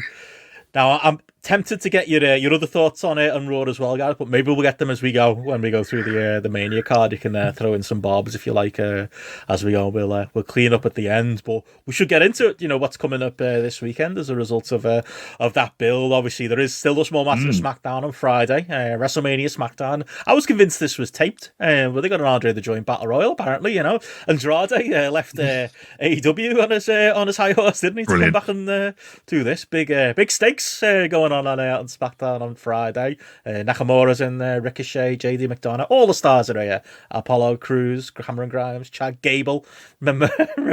Yeah, feel a bit bad. Should for be him on Mania. the match. He should be in a little while. That's on SmackDown on Friday. Selena Vega versus Elektra Lopez is on SmackDown to build up the LWO stuff. Austin Theory and Grayson Waller against the New Catch Republic to settle the tag team gimmick at Mania, and of course the big main event, because we haven't had enough Solo Sikoa this week, as Jey Uso takes on Solo Sikoa. He's getting his Mania matches on Raw and SmackDown. Big Solo here, to be fair. I honestly, now that I've correcting myself. I'm going, oh, of course, yeah, it is in Philadelphia. Come on, Rock and Roman, we've got to turn up. I don't want one more beatdown. Do another one. SmackDown. Get me going again. Maybe he can run it because he's doing the Hall of Fame, isn't he, Rock, afterwards? So if he didn't call an audible, I'd be shocked. I like that as well, where Rock was done jaying on Raw as well. I like that little, just seeing that interaction. Yeah, I just love that little bit. Yeah, love that. But yeah, as you say, Solo and Jay, given that extra bit of juice to your favourite match of the weekend, then the shows colliding at WrestleMania. I mean, no, but it is. Remember they did the hockey fights of fucking silence on Raw. Enjoyed that. Great moment. Well, we'll get there. We'll get there. We'll see on the night. On that note, so yes, Saturday, first night of WrestleMania. As we get into the two big cards, I'll run down the card and then we'll go through the match by match. WrestleMania XL, just call it 40 lads. Night one, Dominic Mysterio and Santos Escobar against the LWO, Dragon Lee and Rey Mysterio. United States title, Logan Paul versus Randy Orton versus Kevin Owens.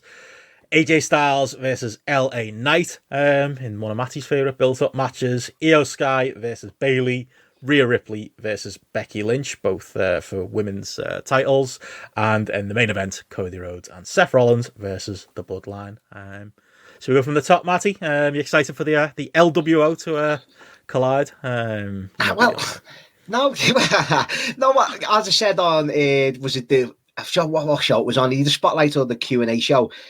This is one of the matches where they've got away with like, it's going to be good on the night. And technically, it does make sense, the story from last year, but they haven't thought about this. They've come up with this match last week, and this is the one that has been through together.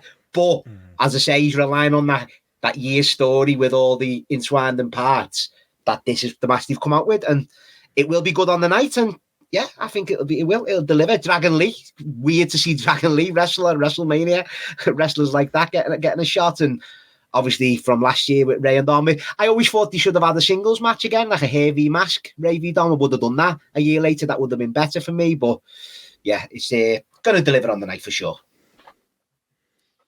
It lives and dies. I think it's the Mysterio heat. That's the one that's what it'll give this crowd a chance to just boo the fuck out of Dominic Mysterio, which is the aim. But Matty's, when he just said that, Mask versus hair, it's like, of course, that's a no-brainer with Dominic's hair. Honestly, absolutely, that is definitely 100% the match that you do. It's WrestleMania, maybe. That's what I'm saying. This is what it should be. This is what it should be. It's so weird because I watched SmackDown last week and I was like, oh, I see what they're doing. 10-man tag with all the disparate members. I thought that, yeah. The old LWO and the new LWO, or, Legado Fantasma, or whatever it's called. Like, well, we'll do that. And yeah, it's just weird for it to be just a tag. Random as fuck. And Carlito as well, they telegraphed him turning heel because Ray built it up, didn't he? Like, I'm going to have a member of the LWO by my side, and Carlito thinking he was going to say him, and then he brought Dragon Lee out, and then Carlito was fuming, so maybe we're telegraphing that heel turn. Not been great Carlito, has he? It's not a... I like him, though. I do like him, but, I mean, I did 15 years ago. Absolute piss tank of that bloke. That's just me. Yeah. Andy put the odds up on there. Sorry, there's going to be a point. Yeah, good point. Because I do want to mention from a betting perspective, if you are going to do it, like they're not giving us anything, sadly, but Sky Bet generally do like really interesting requester bets. So if you're wanting to play this kind of game, it's interesting. Yeah, exactly, with some ACCAs and whatnot in there. Interesting odds wise for this, there's really not much between them. I mean, you'd have to go with Rey Mysterio and Dragon Lee just for the baby face kind of pop. And Santos eating the pin, because clearly you don't want to have that with Dominic. But yeah, not that much in it. It's an interesting one. Next up, Logan Paul, Randy Orton, and Kevin Owens in the Thrown Together three-way match. Yeah, it's another one. Once again, Ben, it makes sense. No, I've said this. It makes sense. Like Kevin Owens and Logan Paul had the match at the Royal Rumble, and it was a DQ with a creative finish, which we'll, with the brass knucks and stuff. And then you think, all right. And then you go to Elimination Chamber, and that's where they heat Randy Orton and Logan Paul, and then you don't quite put it together as a freeway. Because Orton and KO have been kind of getting along, really, on telly, and it's like, it's just a weird one, yeah. Maybe they had, I don't know, ideas for Orton in another match, and they just changed it to this, obviously, right. And yeah, it just seems a bit... But once again, Ben, it has, technically, again, it has been built up on telly, but just feels... Yeah, it's weird. It's a weird like, one, yeah. My dream was for Logan Paul to, I've got better dreams than this, but my dream for Logan Paul was for him to be like the new Shane McMahon, you know, and have some big fucking spectacular match every year at Mania. Like I said I think it was on the Ask Grapple special, I'd use Logan Paul less than they do. I think it's a detriment that he's the US champion and he's on TV too much. His appearances should be special because I think he is special, and this match is anything but that. Yeah. But then if I'm booking it again, like the heavy mask, I'm booking because of the DQ at the Rumble. I'm booking KO v Logan Paul in like a no holds barred. And KO loves a stunt. Logan Paul loves a stunt. They could have come up with something great and had a memorable WrestleMania like spot or stunt, couldn't they? So you've got Orton in there being the grown up and going, no, lads, headlocks. That's what we do. Yeah. Like... I mean, once again, then the three guys in there, I think it'll deliver on the night as well, and it'll be heated. So we'll see. Sure. Any thoughts, JP or Gareth? There'll be a creative RKO. Yes, 100%. Yeah. Taking it down. This is a legitimate question. Why is Randy Orton wanting the United States title? Because what's the logic behind this? He cost them in the Elimination Chamber, Gareth. Orton eliminated Logan Paul, and then it come down to Drew and Orton. But before Logan Paul got carried to the back, he cost Orton. He hit him with the brass knuckles and cost him the shot at WrestleMania. So that's why he wants him. Fair enough. Anybody got any shouts on the winner? Andy Ogden says Logan Paul 4-6, 5. I don't know. No, maybe, yeah. I don't know. I was going for Orton. I wouldn't be surprised. Yeah. I mean, this just feels like they haven't really, in terms of Orton and Owens, it's like, well, what are we going to do with them? We're going to put them into this position. And this is when we talk about like the criticisms of Triple H booking. I was just like, there is stuff where how much time have they had to build to this? And the expectation level is we always thought we were going to get LA Knight versus Logan Paul, which would have made sense. It would have made absolute sense for this, but that's not what we're getting here. So it feels like we need to give Randy Orton and Owens something to do, which, you know, should be fucking better than this. I'm not excited for it at all. And there'll be loads of Prime sponsorship because they're going to be all over the place. KSI's coming out in this one as well. Oh, yeah. RKO the other week, wasn't it? So he might help with the finish in this one. Connor's right, by the way. The Photoshop does look weird. They all look like they're AI. Like, they all just look a bit weird, don't they? Logan Paul's fuming, isn't he, on that one? He's proper livid. Well, his face is shrunk. It's terrifying. Yeah. Kevin Owens looks like someone's like punched his forehead in. It's odd. Well. From there, where we got LA big one and AJ Styles. The Photoshop is wild on this one as well, video viewers. It does. It looks like something that will be on the window in the Turkish barbers round the corner. This one.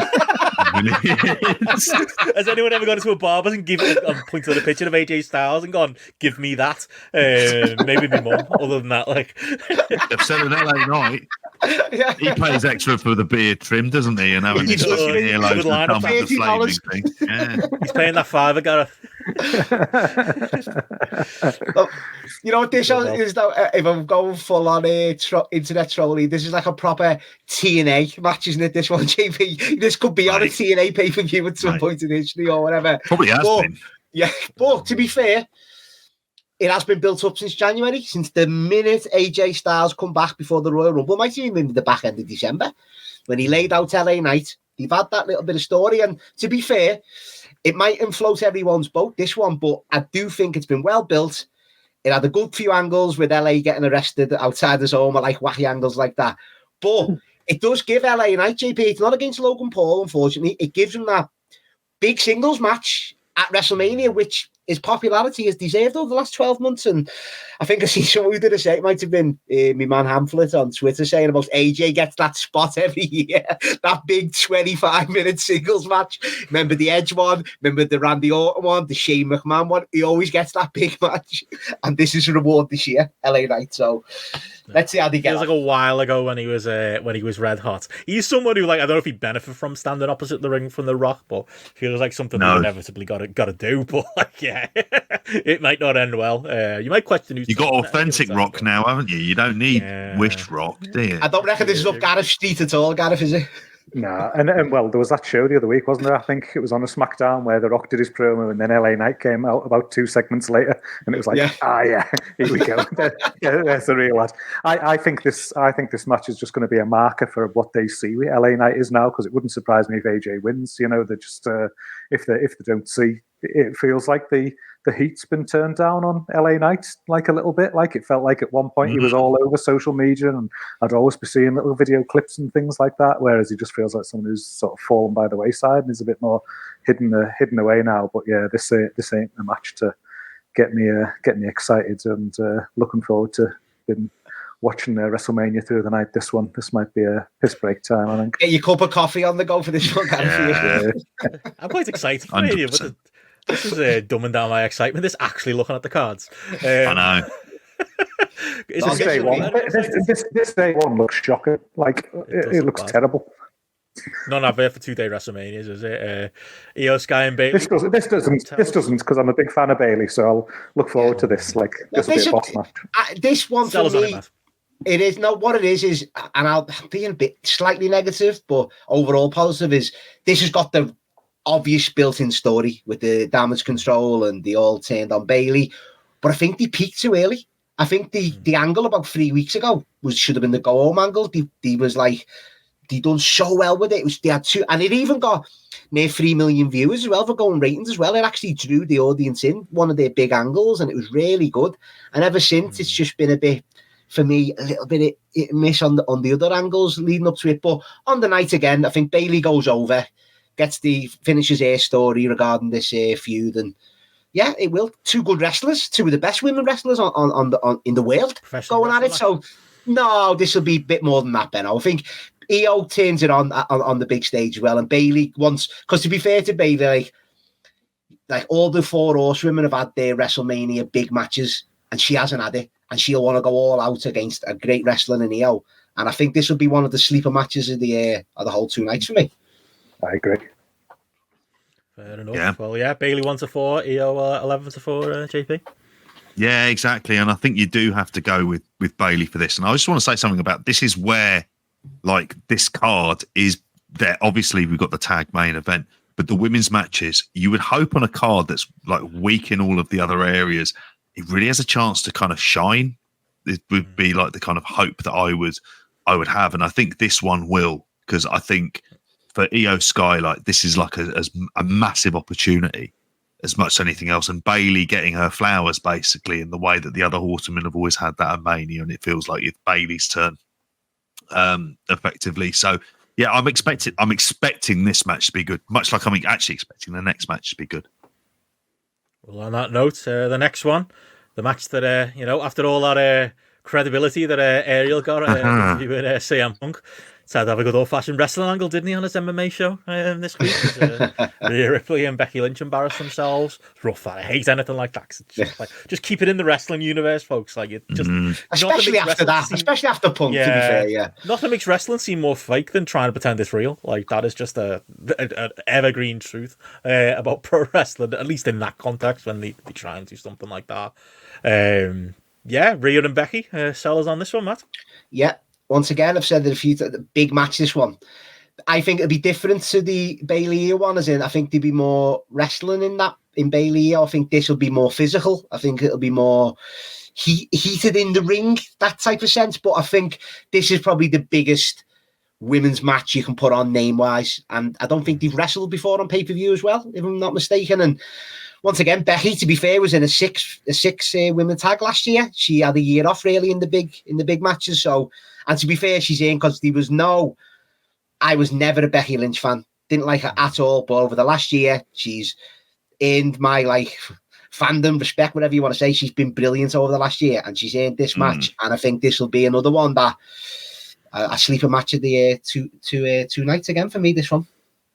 Yeah, they did a reasonable angle on Raw last night, like with a storm in the ring and like going through security to have a bit of a brawl. That was like something that had a bit of attention to it and things like that. So it was clear that the crowd were into it as well when like the angle was happening on the show as well. Like so, it was one of the high points of Raw last night or the night before, definitely. But I don't think it'll be as good as the other match. I think you're saying the same there, Matty. Different match styles. I think the Bayley Io Sky, if they've got enough time, it'll knock this out of the park for an actual match. But you can just see this one being that it'll have a big moment, won't it? And it'll be over with the crowd. Like that's why Triple H has said, hasn't he, that's why there's, I think it's 7 on one night 6, because you're giving every match time to breathe. So hopefully every match is like over 15 minutes maybe. But this is one where I think it could be a bit of a split crowd as well, because the fans do like Rhea, so it'll be interesting from that regard who they get behind in this one. So I'm interested in that as well. Yeah. And a quick note about the contract situation with Becky Lynch, which she doesn't say necessarily too much. Now, I'd fully expect her to re-sign, but that would be a reason for looking at like the result and the odds for this of Rhea Ripley like 5-2 on and Becky Lynch 7-4. I'd be lumping in heavy on Rhea Ripley for this, because there'd be no reason to take it off her at the moment. And I think it's like part of like her next evolution is beating Becky Lynch at WrestleMania, much like she did like for Charlotte Flair. It'd be like I think this will be good, and I think that like it'll have that like kind of lively crowd, because there isn't, like you say, there's not that many high spots for them to go on this, and I think this one is going to be positioned to be like a particularly big match. I can see this one going just on before the main event. Well, speaking of which, we do have our main event, which is the last thing on night one, and just look at that. Just look at that. I don't have to say that. Just look at how good that is. Oh, do you want to attempt to sell us on this one, Matt? Two fake tan lads at the top. We've sold it ourselves, and everyone, all 4 of us, have said in our own way how much we're looking forward to this tag match, and it will go as far to see how good the night 2 is. There's going to be a big angle. There'll be a big story. There's going to be something before, during, and after this match. And I literally just can't wait for this tag match. It's like, I've got it, Ben. I've got it already. The ears are standing up on me. I cannot wait for this match, guys, honestly. Go to a doctor, mate. Figure that out. But we are all excited for this one. This is where we can all agree, I think, on this one. And yeah, I think the only bit where we maybe disagree is what the finish has got to be. But but is it as obvious as is if Drew? Yeah, there's a few I'm going to throw out because I keep changing my mind. Is Drew going to cost Seth? Is Seth going to lose twice? Can you see that? No. Roman's not getting pinned in this, is he? At all.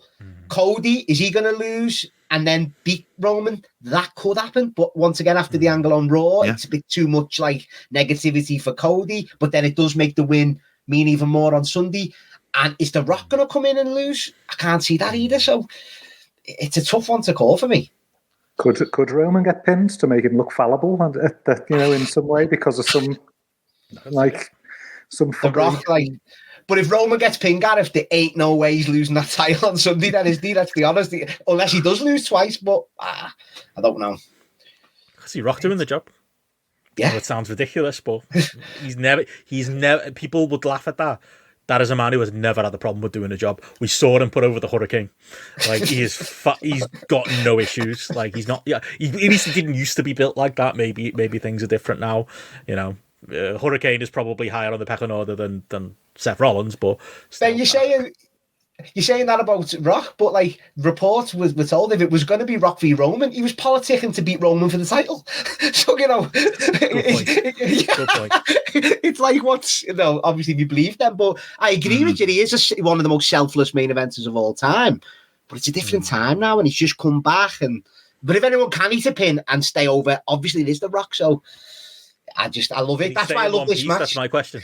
Well, selling like that on Raw. Yeah, I was happy though, Ben. I was like, because he looked dodgy walking out, and even in that angle last week, his knees looked, but then he was bouncing around like old Rock. So I was like, it gave me more hope for it. So yeah, I was proper keeping eyes on him. I was like, this does not look he does not look comfortable. But he has, in fairness, slimmed down quite a lot in the last few weeks, and he looks in Mania shape. He doesn't look in that silly, gigantic, something's going to pop off of him at any point. He is still old. And Gareth, the other one who blew everyone's mind when you figured it out when we did the Hollywood Rock show, like, hang on, how long's it been since he... So the break between Hollywood Rock and Cena was, 10 years? And now it's been another 10 years. Like, without him doing anything, really. Got physical at a couple of WrestleManias, but didn't have actual matches. Time will still tell with this. I'm still not completely confident that again, I think a tag match was actually a lot, although it wasn't the original plan, was wise for that reason, at the very least. Definitely. It just gives him the opportunity, doesn't it, to just protect him as much as possible here, and he doesn't actually need to do that much. And this match is going to be story and dynamics, isn't it? Really, more so than moves, kind of thing. But it is just that whole dynamic that is just so intriguing. I always say this. I love it when you're watching a match and you've got no idea what the finish is going to be or who's going to win, and you can debate a reason for pretty much 3 or 4 different scenarios happening, and you can fantasy book them and speculate in your own head what those different things might be. Like I look at what's gone on of the stuff that I've been watching in the last few weeks, and I just see it as like, what an opportunity for just The Rock to just put Cody over and make Cody going into night 2 looking like fucking hell, he's beat The Rock kind of thing, and like Cody standing tall at the end of here and looking like shit, he really is a threat now. Like he's beat the final boss kind of thing, so he can take Roman the night after. But equally, the dynamic between The Rock and Roman, the idea of them then losing again to make Cody look even more of an underdog and things. There's so many different sort of variables and slants that you can put on this, and it's just intriguing. And fucking hell, that's all you can hope for, isn't it? The odds suggest it as well, because it's another 5-2 on 7-4, exactly the same as Rhea Ripley, Becky Lynch in terms of the odds. And I don't know. There's always a part of me like I feel like in and of myself, I'm certain that the Bloodline will win, because you need to kind of have that stipulation on the night too. And the way they'll want to do it with Cody always feels like they'll want the big melodrama rather than he beats him clean 1-on-1. It's like he has to overcome all the ridiculous odds of Bloodline. It's just how much screwiness do we get? Do we get it really in this match, or do we get it in the match on night 2? And I think we're going to get a fair bit of it here. I wouldn't be amazed, and I know you're going to think this just sounds like an idea of a mentalist. We see new Bloodline members come in to kind of help set up, like, I don't know, like a shit ton of interference. Cody gets beaten and bloodied, looks night 2. How can he possibly come back and defeat Roman Reigns? And he's got these new lads in there, even if one of them is Tamatonga, and we're just like, no, fuck's going on here? Like, that wouldn't surprise me. Like, that's what I sort of talked myself into. Good shout. I was thinking you were having MLW wet dreams there about Jacob Fatu turning up in the main event. I am. He should. He's in the PowerPoint, and as far as he's canon now, he's there, and the other lad who was in Noah that we never watched. That's it. Well, there we go. That's night 1. Do you want to run us through the night 2, JP, and then we'll go through the match by match. As I'm still trying to search for a graphic for one of these matches, but I don't think it exists yet. But you can give us the. Okay. First. Well, we've got obviously for night 2 on the Sunday, we've got, and I'm just going to go in the running order that we've got down on here. It's a battle of the brothers. We've got Jey Uso versus Jimmy Uso first up, and there's obviously one place I'm going to go to first, Matthew. I can't wait through the for card this. first, if you don't mind. Oh, do you want to run through all of that? Okay, fair. Then we've got them. And then we got 6-woman tag, Bianca Belair, Jade Cargill, and Naomi still pointing at that WrestleMania sign versus the rest of Damage Control of Asuka, Dakota Kai, and Kairi Sane. Philadelphia Street Fight. This has just been added on. I noticed it's on Sky Bet, so I was like, fuck, I better get this on here. The Pride, as they're called, Bobby Lashley and the Street Profits. I was today years old and I realised that was the name of their group. Versus the Final Testament, who was also today years old when I learned. This is the group with Karrion Kross and AOP. Then we've got, for the Raw and SmackDown tag team titles, a 6-pack ladder match, Silly Shitter Plenty, Judgment Day of Damian Priest and Finn Balor versus Austin Theory and Grayson Waller versus Awesome Truth versus DIY, #DIY, versus the New Day versus the New Catch Republic, Pete Dunne and Tyler Bate. For the Intercontinental title, we have Gunther versus Sami Zayn.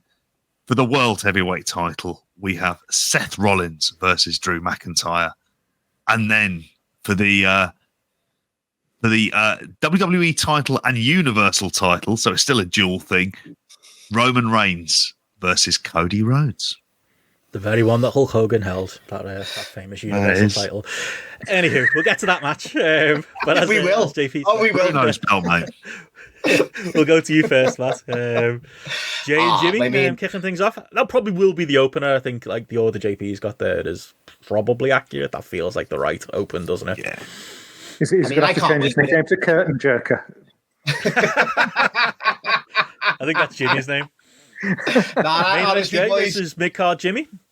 anyone who's listening to this, and you guys will know, I've been waiting for this for a long time, and not even, I know it's going to deliver, but even looking at it from not just the story side, where I just want to see them wrestle and go at it and have the moment and that, it's going to be weird to see, like, even Gareth here, like, what type of match they're going to have or how they're going to set it up. It's just going to be weird seeing them actually wrestle.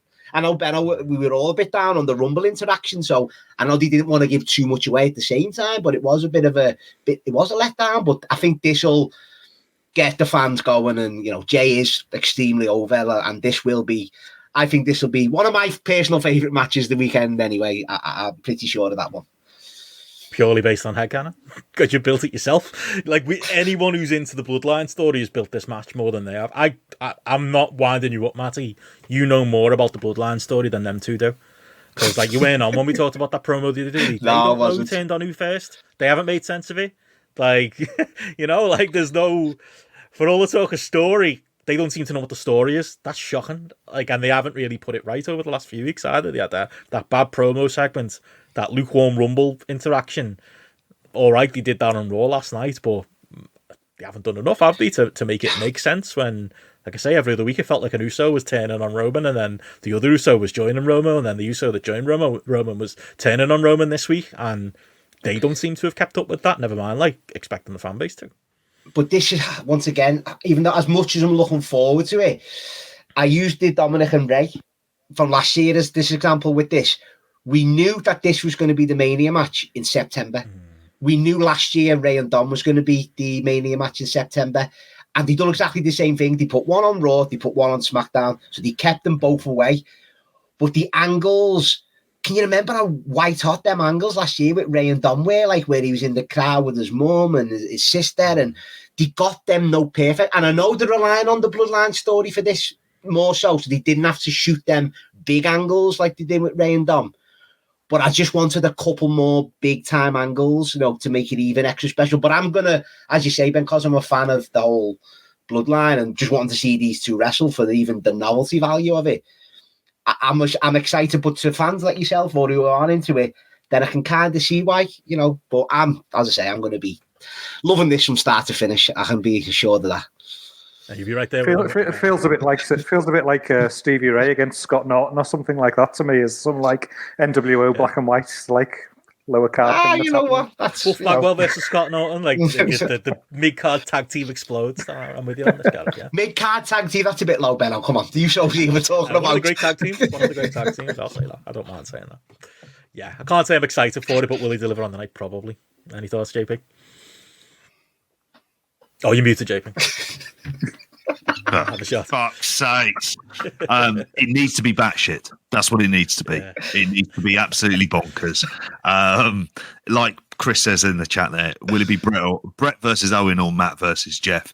The only way that this has a chance of it kind of like living on in the memory is it just needs, like, there's another match with a Philadelphia street fight stipulation. This is the match that needs it. If nothing else, just to add a bit of fucking wildness to it. Because if it's these two are mowing in the ring, then I'll find it very hard to stay awake. Big hug at the end, guys, yeah? Or what? What do we reckon? We'll get something. We'll get some story. Like Cody versus Dustin. Yeah. Expecting a lot of story to come out of this one. Story, the match. That's it. You guys? Yeah. Okay. I don't either. The slightest. Moving on from there, speaking of not caring, whatever that is, 6-person match, women's division. Bianca Belair, Jade Cargill, and Naomi against Katara. To be fair, End of SmackDown was a cool visual seeing Jade with Naomi and Bianca Belair. As JP said, got to get Katara on the show, and this is what we've got. This is very much getting the girls on type of thing and protecting Jade at the same time, I would say, Matt. Yeah.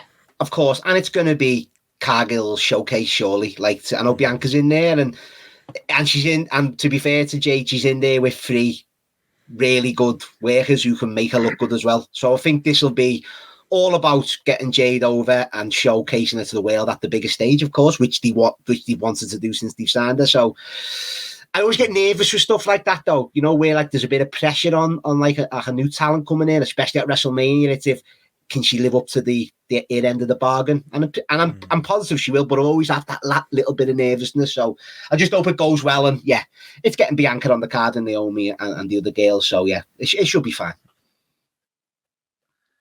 Odds wise, interesting. It's they're 8-1 on Jade Cargill, Bianca Belair, Naomi, and Damage Control 9-2.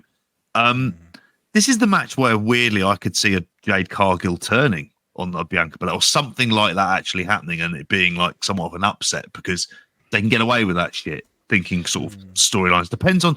We'll see how keen they are on Jade Cargill, because there was a point in time it felt like it was going to be a big deal, and I think they've waited like a bit too long, and it doesn't. And I don't think she necessarily feels as special. And this is the chance to kind of get things back. But I think in some ways, what you want to do is you want to get her into. You want to basically get her in that feud with Bianca Belair as being like kind of like a proper, like feels like a featured feud on the card. So yeah. You do the tag run first, JP. I think they'll win the tag belts maybe at the next one, and then you build up, and then you build up to the feud. Yeah. But I can see that match definitely happening though. She looked good the other night, didn't she, Jade? When she came down and she she sort of made that save and then battered them. Like she looked boss, didn't she? Like on that, she was presented well.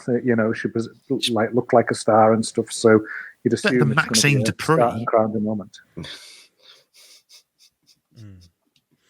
Yeah, and to be fair, she did Mercedes better than Mercedes. I would say, like as far as like the presentation goes, as far as protecting from herself, tighter scripted than Mercedes has been on Dynamite the last while. But does say everything that they've waited this long to properly start putting her in ring, and even now it's still a 6-person. But arguably that's what AEW should have been doing all along as well. So it'll probably end up paying off. But from there, to the next match, JP mentioned the Philadelphia Street Fight is apparently, to answer the question, the Pride, as JP said, is Bobby Lashley and the Street Profits, and they're taking on the Final Testament, which is apparently Karrion Kross and AOP.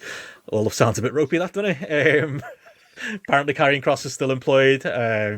Triple H, tell you what, he's loyal to his lads, isn't he? He's loyal to that NXT Black and Gold crew. Giving them a mania. AOP back in the first place is shocking, but like on WrestleMania, these three lads, hopefully at a quick win for the Pride, because I do think there's something there with Lashley and the Street Profits, but it doesn't feel like the initial excitement when they put them together has really paid off the last few weeks.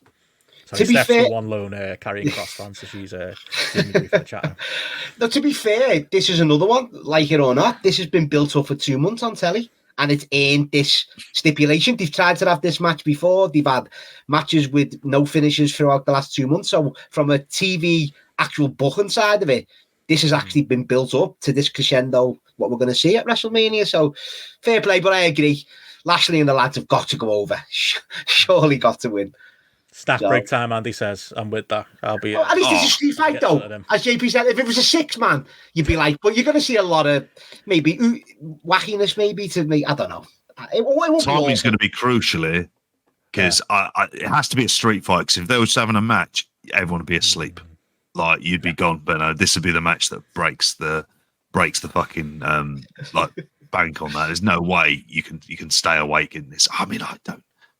Why isn't this on that fucking SmackDown? I don't know. Like, I feel sorry for Bobby Lashley and the Street Profits. There's always so much spoken about the Street Profits, and I'm just not convinced it's ever going to happen.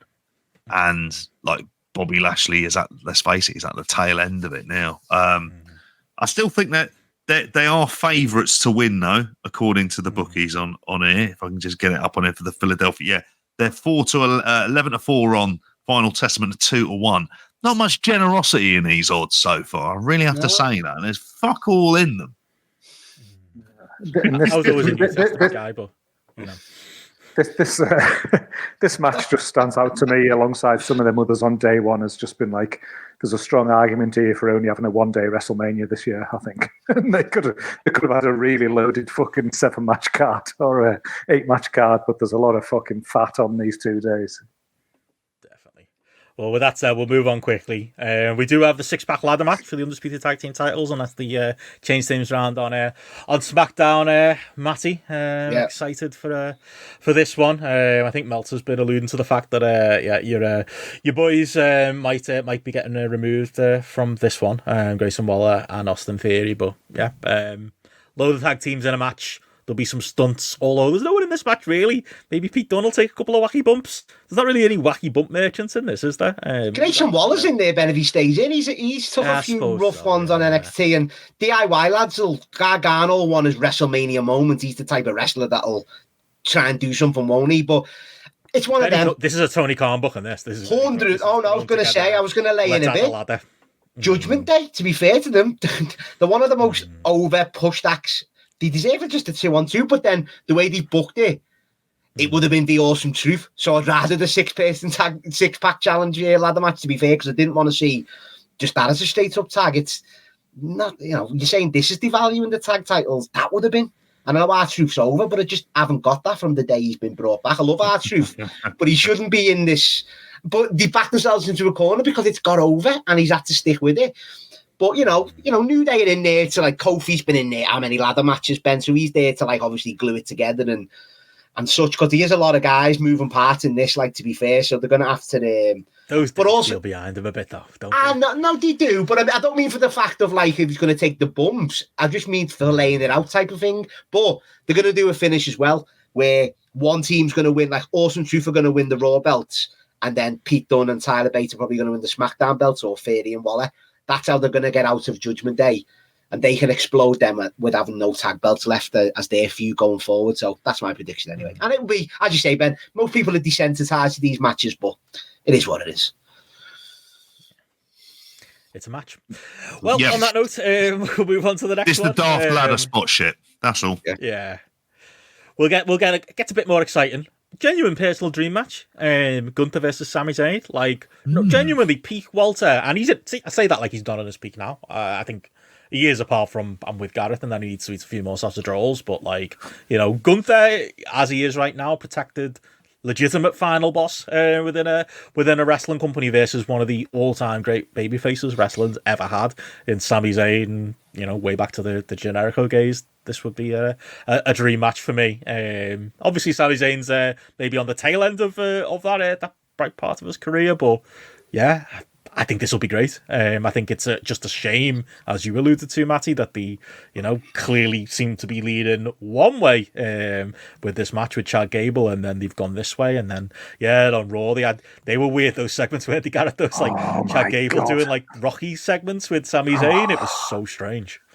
Oh, it was awful. That was one of the main things that other than the opening segment, it was one of the main things I wanted to talk about, was that thing on Raw last night. It felt like fucking Joey Tribbiani, Days of Our Lives or something like that. It's just the whole, the acting, the fucking softness of the camera, it was terrible. It felt whereas normally you do one of those training things and it's some sort of we've seen so many of them over the years where it just feels gritty and real and really feels like somebody's preparing for a massive match. It just felt like some daytime soap thing. It was appalling. It was absolutely terrible. But they then saved it later on in the show when after Sami Zayn had his match with Bronson Reed, and then Walter Gunter attacked him in the aisle afterwards, and that was a decent angle, so it sort of saved itself a bit with that. But that training video with Chad Gable, I was nauseous watching it. It was awful. Yeah, when the bell rings, it'll be fine. But this will be as what you said, Benno. It's I personally, this is where it's hard, because this will be a great match, because as you say, you've got a great heel and a great babyface going at it, two great wrestlers. But for the story they've been telling a lot last year, and I thought Triple H was going to put that on the burner for this, Chad Gable, I know Sami Zayn's a bigger star, but him and Gunther would have had, honestly, I think just as good of a match against each other at WrestleMania. And I know that might sound in it, probably. Yeah, and I know the investment, because as I say, Sammy's a bigger star and he's over probably more. Of course he is, but that built-in thing. And Chad Gable tried to sell it on TV, the promos he was cutting about his daughter and stuff. And I just thought they've got to go with it. And I know it'll play into a longer term one probably match, but I just thought that should have been the Mania match. But this will be on the night. This will deliver, and then some. Which I think tells you about the odds for this, because he's got Gunter as 9-4 favourite and Sami Zayn at 13-8. Now you would have imagined that you want to put like, you know, your monster heel secondary champion who's had the longest intercontinental title reign of all. Where is the place you kind of want to end it? Well, you want to end it here, unless the thinking is that when they're in Berlin, they still want him as champion. That was the only thing I could kind of think about actually. But JB, I agree with you. They should have and that's where Chad Gable stuff as well. You can have that screwy finish. But Gable should have won the title off Gunther at WrestleMania, and then if Cody finishes his story, there's the next feud, isn't it? There's Cody and Gunther going off, or into the summer. There's another feud, so it gets the title off him, and he goes after the world title. But we'll see. Beth, I've got the highest ceiling as far as matches go for the show at the very least for me. Any prediction on a winner? Gunther retains. You should keep the belt forever, as far as I'm concerned. Yeah, Gunther. Yeah, I'd say Gunther. And with that, you could do the chat match at another point. But speaking of investments, we have up next the one that I know Garrett's looking forward to. Looks like Little Me versus Big Me, Mini Me versus Dr. Evil with Seth Rollins. It looks like do there be edits? It looks like I was going to say, it looks like Gary Albright versus Sabu with that fucking photos we've got going on there. Oh, fucking hell. Well, if you didn't have enough Seth Rollins on night one, you've got him against Drew. Obviously, the big guy, he should be on the post there. Punk should be the ref here, shouldn't he? Like, it's going to be funny at the commentary because who knows what he might say. But I think the attention is going to be so on him anyway. I almost think that's what they were thinking. Put him on commentary and he won't take away too much of the shine of the match. I think he's going to take away more. I think you'd be better off just getting it over with and putting him in the ring with them, as he rightly said in his promo on Raw last week. You know, he can't make these too exciting. So, you know, he's for me, he's the draw here, even if I am a bit of a Drew fan these days. Yeah, I mean, this is, for me, I think Drew goes over, doesn't he? He's got to go over as well. Seth's had his run as plastic champion, so Drew needs his run now as a plastic champion. And Drew has earned it. You know, maybe this obviously wasn't the plan at the start of Mania season, but he's earned it, Ben. As you say, you've been a big fan. He's carried himself amazingly.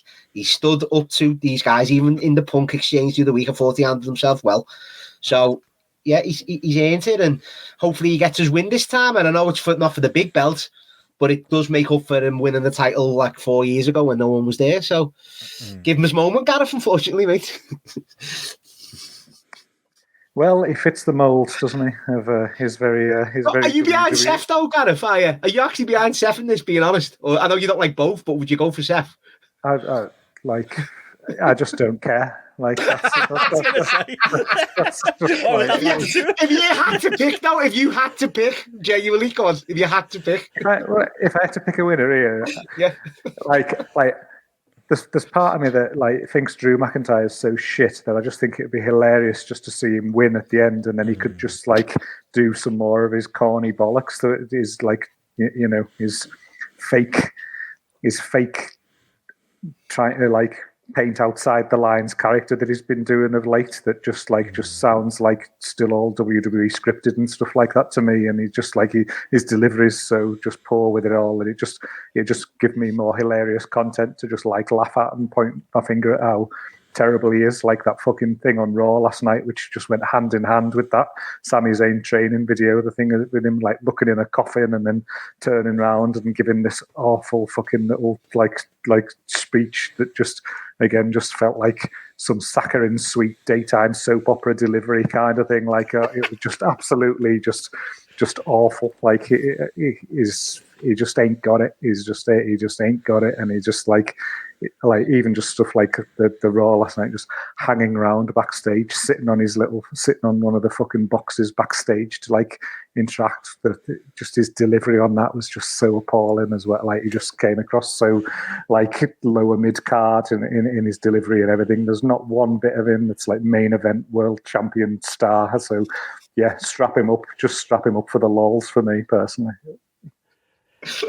Sorry, Ash. I mean, I'll be on your side. I disagree with all of that. Like I do, it's very rare. I mean, Garrett this far apart on a wrestler, but everything Garrett said, just flip it around. Like I do think Drew's got a main event charisma. I do think his performance has been good. I didn't love the Raw segment. Thought it was good enough. I thought he held his own in the Punk segment last week, even if it wasn't perfect. But overall, I'm much more interested in this version of Drew than I've ever been in any other version of Drew. Yeah, I'd happily have him as world champion, especially for this paper belt that doesn't really matter anyway. And there's obvious tie-in of the Scotland show coming up as well. He's turned me around, Drew. I've enjoyed him. Been good. JP? Our 3 for 3, JP. Take a shot, guys. You muted JP. He's still talking. That's all you need to know. For fuck's sake. It's because I'm still coughing loads. So I'm making sure to mute loads when I'm coughing. I'm so, for fuck's sakes. Yeah, you are. I am going to go 3 for 3 on this. I think this is as good a version of Drew McIntyre as we're ever going to get. This is as good as he gets. And this kind of a character is the most. I didn't disagree with that. I was going to say. But what I'm really surprised by is he's not the overwhelming favourite here, because it would be the move to take the belt off Rollins, particularly if Rollins isn't 100% anyway. It feels like he's just been kind of like, effectively. I know was he wrestling on Raw last night, wasn't he, in the main event against Solo Sikoa? But like there comes a point of whether or not do you have him go away, and then you've got Drew on one side, and then you've got the building up for the CM Punk storyline. I think you can do away without that fucking twat for a while, frankly, in Seth Steph Rollins, makes a and he good won't point really be missed. in the chat as well. Damian Priest could cash in, Yeah, especially if Judgment Day lose the tag belts. That's a great shout there by Steph. Good to see. yeah, that'd be. I don't know if I'm with you. I think the CM Punk stuff will end up taken away from the match. I think the crowd will be entirely distracted by him. Forward to Gareth. Yeah, this is where we could be laughing for other reasons. Yeah. What will he say in commentary? Where's the money alone? I just love the fact that Triple H clearly loves him and he'll be giggling backstage with everybody else. Unbelievable. What world we live in. Oh, well. Oh, we go from there into the main event. Roman Reigns versus Cody Rhodes. Another one. Just look at that. Just look, boys, and soak that in. Just look at it. Fucking yeah, brilliant. Triple H is hoping you do that because he hasn't built to it. As we said on the Ask Grapple show, if Roman wins, I think we've agreed now that means that I win, I think. And if Cody wins, then you win. It's weird that I was there the way to turn around like that. Because, yeah, the logic was last year, Cody can lose because he's going to win next year. So surely he's going to win this year and prove Matty right. Yeah, we kind of talked all around it. The build, the lack of build, all of that probably doesn't need saying again. But as far as a winner goes, hand on heart, lads, what are we going with? Does Cody win, finish the story? Yeah. I'm more leaning yes. But Rock shenanigans are also like in the back of my mind. I go 70% Cody wins, 30% something with Rock happens, and they think they can get more heat out of it, in the words of a great man. What say you guys? I honestly I obviously want Roman to win just because obviously I'm a fan and I just love to see the feud online. I'd stay up to I'd do it all night, man. I'd do it with you. I'd just stay up to 10 a.m. and just read it all, JP, and laugh and just like everything and retweet everything for 7 hours. I genuinely would. But as I said, when we had the big debate in the summer, Benno, this is why he lost last year. If anyone could stay over, it's Cody Rhodes, and he's proved it and then some. He stayed over and got more over and stayed so hot. He's been having mini feuds with Nakamura, mate. People like that on the roster, Judgment Day, week in, week out, for the last 6 months. And look at him. He's where, and he's going to win. It pains me to say it, but he is. He's going to win, and that's my only thing with it, though, Ben. I'm gonna do a for you here. It's if he does win, is he going to be the focus of holding the belt at the end and the fireworks and the tears and his family in the ring and his wife and his mum? Or is The Rock going to, if Rock does turn, is Rock going to take away some of that heat? Or the only way I can see it is Cody in the ring with his mum, his wife, his daughter, and crying with the belt. That's the only, and fireworks going off. That's the only way this WrestleMania can end. Oh, God. Pay me to say. Win-win for you, though, isn't it? It is. That's what'll happen, Ben, and that's heart wins or head wins, either way. That's it. I mean, said it enough times. Cody should have won last year. I think he's got to win here. Has he not got it? He's got to win. If Cody Rhodes doesn't win here, then like he's finished, isn't he? He's finished. Like, And that, yeah. He's like he looks like the biggest. Okay, He looks like the biggest fucking loser in the world, basically. If we're getting into fucking Hiroki Goto territory, aren't we here for like big matches? If he fucking fails this time, so like it's and is he retrievable? Because then the crowd might turn on him and things like that if he's trying to come back a third time or something like that. He's got to win, and he should. He's got to win, and he should win. Yeah. He should win. He's got to win, and it'll be a great moment. It's one of the moments where, talking the other day about wrestling, having like a tear in your eye. I think I'll genuinely have a tear in my eye watching Cody Rhodes stand in that corner holding that belt up on the back of that fucking, even just doing that like Cody Rhodes deep cut that we did and things like that, and just watching that concentration of the good stuff that he did and things like that. I just want to see him there having that moment. So yeah, hopefully.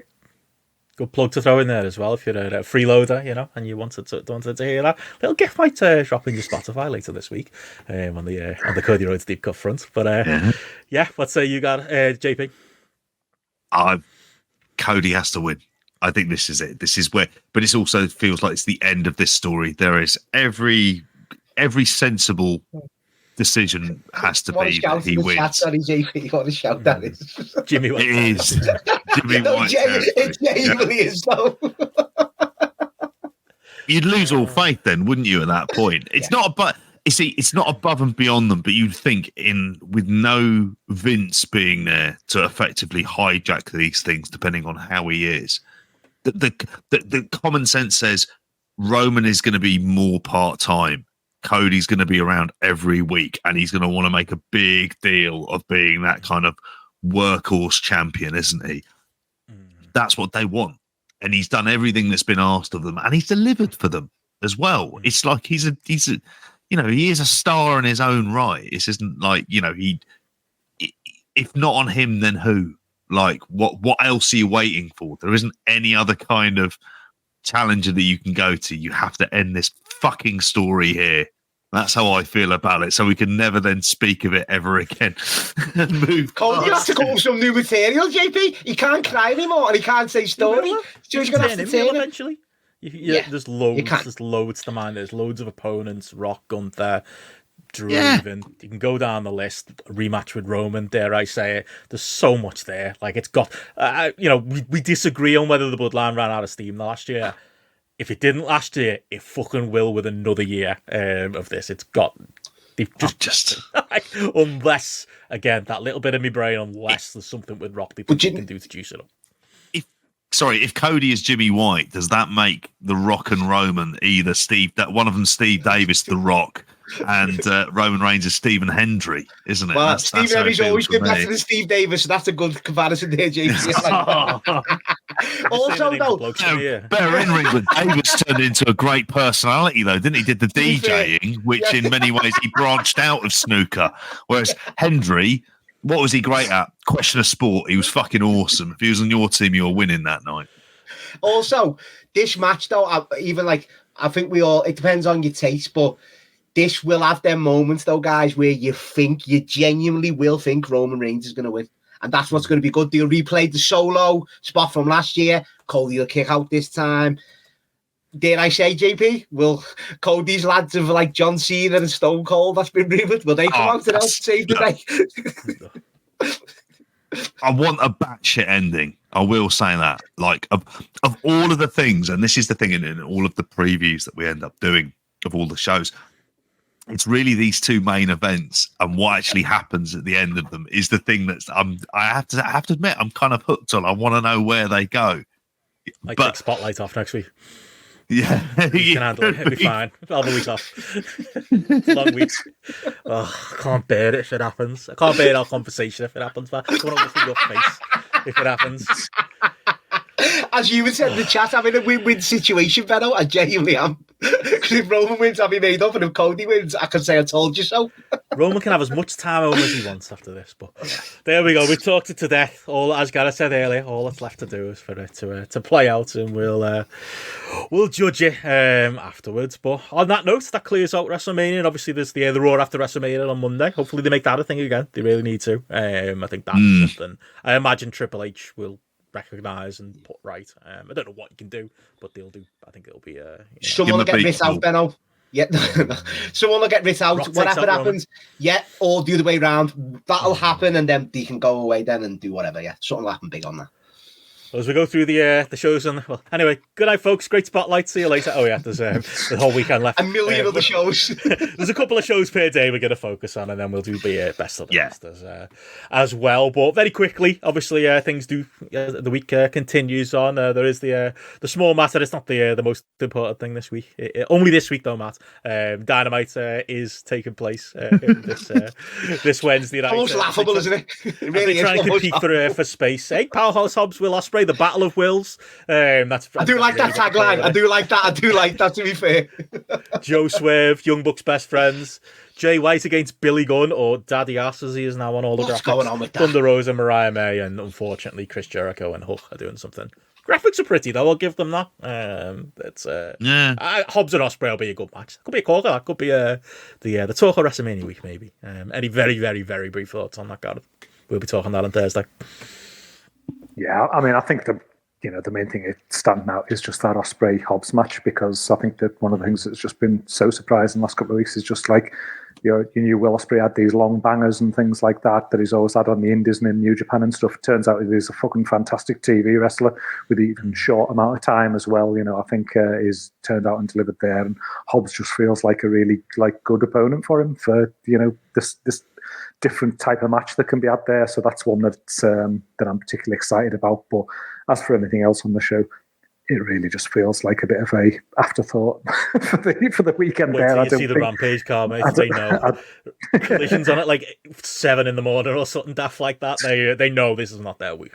Yeah, it's one of those. Put a match out like that might end up being potentially one of the best matches of the week, but I think they're doing the right thing here, kind of thing. The people who are going to watch anyway, sort of thing. Don't try and compete with WrestleMania. Don't try and compete with everything that's going on. Just to keep the wheels turning with the storylines that you've got in place, and it looks like that's what they're doing here. Definitely. And I will say very briefly, obviously we're not reviewing Collision this week. Tell you what, I really enjoyed Adam Copeland and Matt Cardona this week. Me too. Good, really good bit of work. Never want to see Cardona in AEW again. Fair enough, one and done. Keep him on Mania weekend on GCW shows with Effie and whatever. But genuinely, as far as a match where he came in as a babyface, turned heel slowly, really compelling stuff. Nothing else to say about the rest of Collision, but just wanted to get that in. It was really good.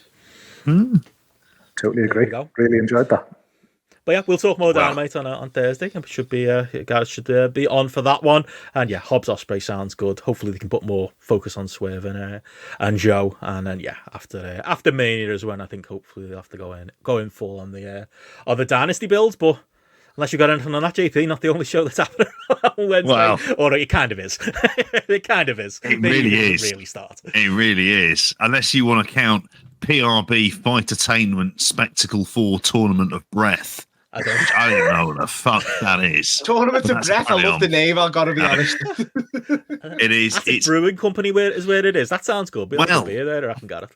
I've been looking here for the Attic Brewing Company in Philadelphia, and I was thinking, next time I'm over there seeing the system, I'm going to get her to fucking do it. It looks very good. I don't know how they're fitting in a wrestling ring. That's the thing you look at, you notice with this. But it's what is Labour of Love and Sean Henderson presents, whoever the fuck Sean Henderson is.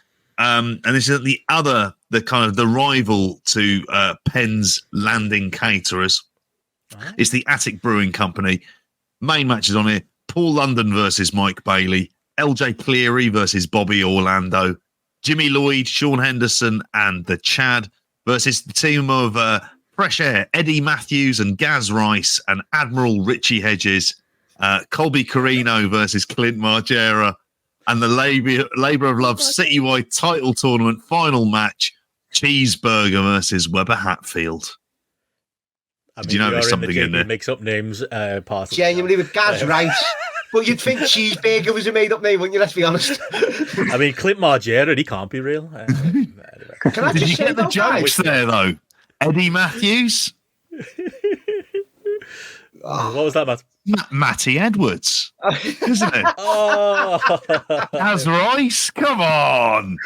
I was picking up on that Not one. I was Richie thinking he Benson, was- Richie. Oh, yeah. Richie Edges. Yeah. Can I just say though, in all Daily. seriousness, I didn't know Paul London was coming back. Him and Bailey, there's my first match marked down, which I'm going to check out because I'm just intrigued to see Paul London wrestle again. So I'm into that one. fair enough. Well, moving from there, we do have the big show start on Thursday properly. JP, you got me full and proper there. If you don't listen to the weekend show, you can hear that every week. Oh, yeah. I always fall for it. Bloodsport is obviously the big kickoff of the weekend, as we said earlier. Big match there, Josh Barnett versus Johnny Bloodsport, that I know Matty is particularly excited about. But yeah, also on the show, and this is almost like I'm making it up just for Garrett, Shayna Baszler versus Master Slamovich, obviously, is the one that got headlines. Eric Hammer versus Lou Nixon, Garrett's favourite. Minoru Suzuki versus Royce Isaacs. Josh Barnett v Johnny Bloodsport as pictured. Nick Nemeth versus Mike Bailey. Akira versus Matt Makowski. Axel Tischer versus Timothy Thatcher. Good to see him back in the mix. And Taya Nomura versus Funamori Abe. That'll be good. Yeah. Anything excite you there, Gareth, or you're mainly scared of how good Eric Hammer and Lou Nixon might be?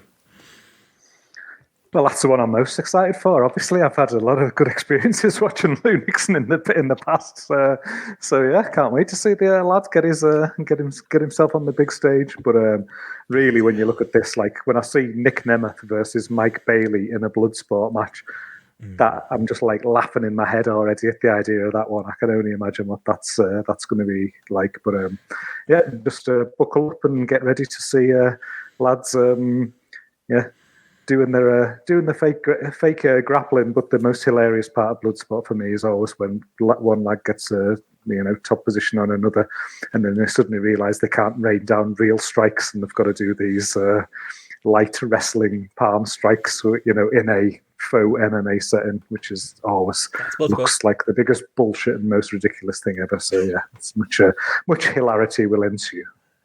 The best ones are always the ones that resemble more of a proper wrestling match, I would say. And that's ironically usually Josh Barnett's matches, which is funny when everyone else is in there doing jiu-jitsu rolls. He's more the type to go out there and work a match, isn't he? And it can stand out for you, JP. Nick Nemeth doesn't stand out for me. Even Mike Bailey, that sounds hilarious. No. No more him playing dress up. Right up your street. Yeah, the astronauts, isn't it? It's like they're the tag team of the astronauts from like Big Japan. So, and didn't they do something similar to this? I want to say in WXW before. Ambition, yeah. Yeah, it feels like they definitely did there. But yeah, outside of it, there is no Davey Boy Smith Jr. So you take the positives where you can, really, with this.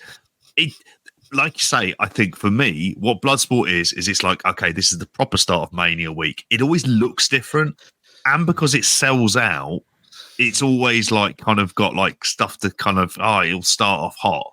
And like the way that it's presented, and they all go into the ring and whatnot, and they do it side by side. Like all of that stuff is great. And then I think when you hit sort of Nick Nemeth, Mike Bailey pretending to shoot fight, I'll be like, what the fuck is going on here? Very true. Matty won't be watching it, but we will. Yeah. And I'm excited. I am excited for it to kick off. You genuinely couldn't pay me this year, lad. You I'm couldn't. a beer in my hand. 9 o'clock on a Thursday, Matt. Come on, that's the prime spot. That gotta get it in. But not the only big show happening on Thursday. No. JP. Oh, we have the WrestleCon Mark Hitchcock Memorial Super Show from the 2300 Arena, and this is going to be on High Spots. I think this is one of the ones that are sold out. You've got the match pictured up on there of the Philadelphia Street Fight, the big one between Sami Callihan and Paul Walter Hauser, who appears to be stopping with this Emmy Award-winning run that he had. He's very good, actually. I have to say that Apple, you know me, I'm big on the Apple TV. But it's, watching Blackbird, he's very good in that. Well, by all accounts, he was become fucking Necro Butcher. So and I know he'll be pissing blood at some point during this. There's a turf war match with the FBI of Little Guido, Tommy Rich, and Tony Mamaluke versus versus Los Boricuas. That's why I love WrestleMania week, though. I love that for stuff like that. Jr., Jose Estrada, Miguel Perez Jr., and Savio Vega. Yeah. Love it. Beautiful. Which one's the hairy one? I like him. He was my favourite. Miguel Perez, that one. Perez Jr., yeah. There's a Lucha versus Dragon Gate match of Averno, Cavanario, Mystico, Star Jr., and Viano 3 Jr. versus Ben K, Dragon Kids, Kota Minoura, Shun Skywalker, and Yamato. Then we got Masato Tanaka versus Josh Alexander, Rob Van Dam versus Mike Bailey, and the main event here, Nick Nemeth versus Joey Janela. Can't wait for it, JP. Honestly, no. That's one for me. Can you imagine how serious them two are going to take that match and think they're going to have this all-time classic? That's why I want to watch it. I can't wait for it. Serious. But you know what it is, though? These WrestleCon cards, the worse than GCW for it. The match graphic looks good. The description of the match looks good, and then it'll be in a fucking convention hall in the corner with like wedding chairs like behind JP and people walking around trying to buy t-shirts, not really paying attention. It'll have bad atmosphere, bad sound, and then everyone will talk about the match of the weekend happened there. I didn't see it. It didn't. Or it didn't. That's your gift match, though, Benno. It's always the problem. That sounds great. Mexico versus Dragon Gate, is it? That's going to be the one you'll see all the gifts off. That is going to be so action-packed, isn't it? Maybe watch really? it. Oh, he is. Yeah, but it is. That's our second big show of Thursday night. It's Josh Alexander against Masato Tanaka on that one for me. That's one where I just think like if they go out and have a proper match, and they're not concerned about how many other times they're working this weekend or something, that could be an absolute banger. That I'm proper excited for that one. Well, love that. We'll come through the best of the rest on Thursday night. Defy obviously have a show. Thursday daytime is the Defy show, so yeah, very good chance me and Garrett will have seen that before we go live on Thursday. C4XKC of Cody Chun, Guillermo Rosas, and Casey Navarro against Sovereign, whoever that is, and Team Dragon Gate, Benkei, Ho Ho Lun, and Shun Skywalker. Ho Ho Lun gets around, doesn't he? Like he does, mate. He's the most common name that goes on the weekend show previews, JP. Vixen, another common name, against Trish Adora versus Sawyer Rex, CCK, Chris Brooks and Kid Lycos. The lads are back together against the Moonlight Express of Mao and Mike Bailey, and for the Defy World title, Kenta versus Gringo Loco. And I'll keep going. We can talk about them both in conjunction. There's also GCW and JCW versus the World on Thursday, which again, it's got Mao and Yoshikino versus Leon Slater and Man Like Therese. And Sequel Play and Mido Extremo and Amboss, which is Icarus and Robert Dreisker. Fun names in that one. That's a Mania weekend match. Argo Blanc versus Jordan Oliver. So there's that name for the first time. One Cold Manders against the Garbage Daddies and the Astronauts and Rina Yamashita. Los Desperados versus Team Dragon Gate again. Dragon Kid, Shun Skywalker, and Yamato. And Masha Slamovich versus Shuri. Any thoughts on those? And are you excited for the Defy card, Gareth? For the Defy card, what, CCK reunited? CCK well, I've never gone full 5 on them like some people, but it'll be.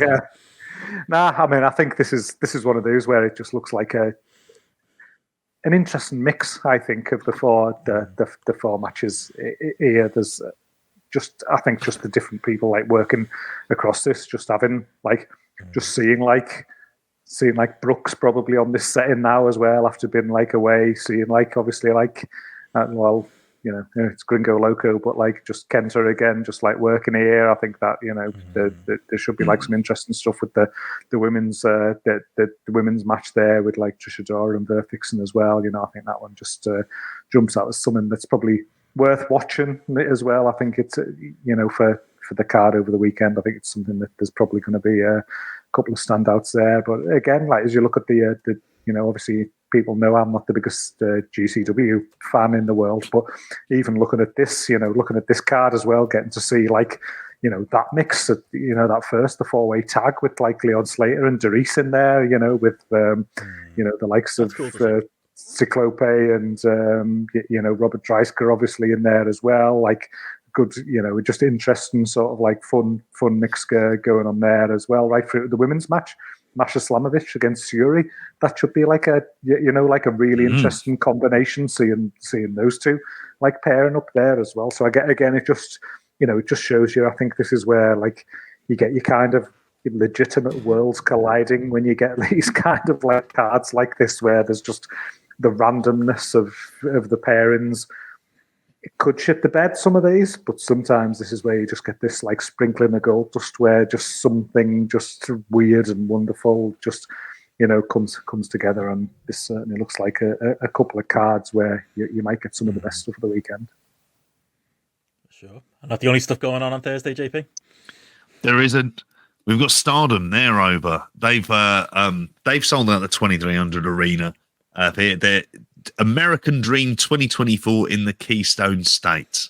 It's a bit too wordy, but it's that's what they do. High speed title 3-way match of Mei Seira versus Saki Kashima and Ram Keicho. Cameron Brunei and Queen's Quest, that's Azumi and Saya Kamitani versus Wedo Tai, Momo Watanabe and Starlight Kid, and Stephanie Vaquer from CMLL. Saki and Willow Nightingale versus Konami and Shuri. Mariah May, Mina Shirakawa, and Zia Brookside. So worlds colliding here, lads. You've got Stardom, AEW, and TNA all in one team versus the Stars team of Maya Iwatani and Momo Kogo and Tam Nakano.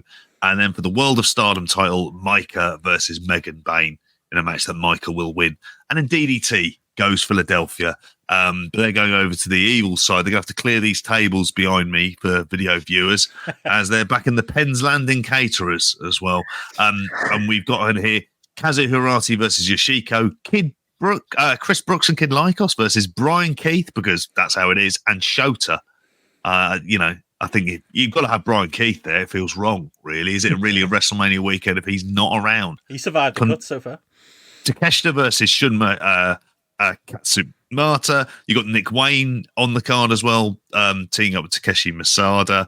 Andrew Everett against Tetsuya Endo. Mike Bailey's on there against Yuki Yano. And then Mao versus Billy Starks for the Universal title. So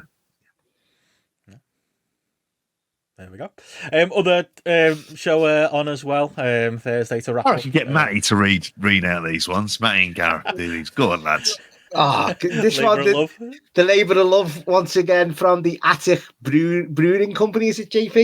It is. The pre-show worldwide deathmatch title 3-way, it's Mark Angel versus Declan Grant versus Jess Moss.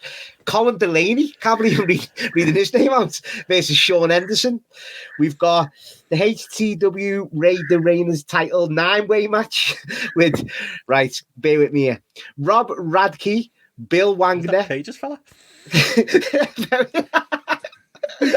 But Bill, what is it? Balian Aki, Ryan Mooney. Are these real names, Benno? Christian Ross, Dylan Mesh, Lucas DeSangro, La Estrella, and JB.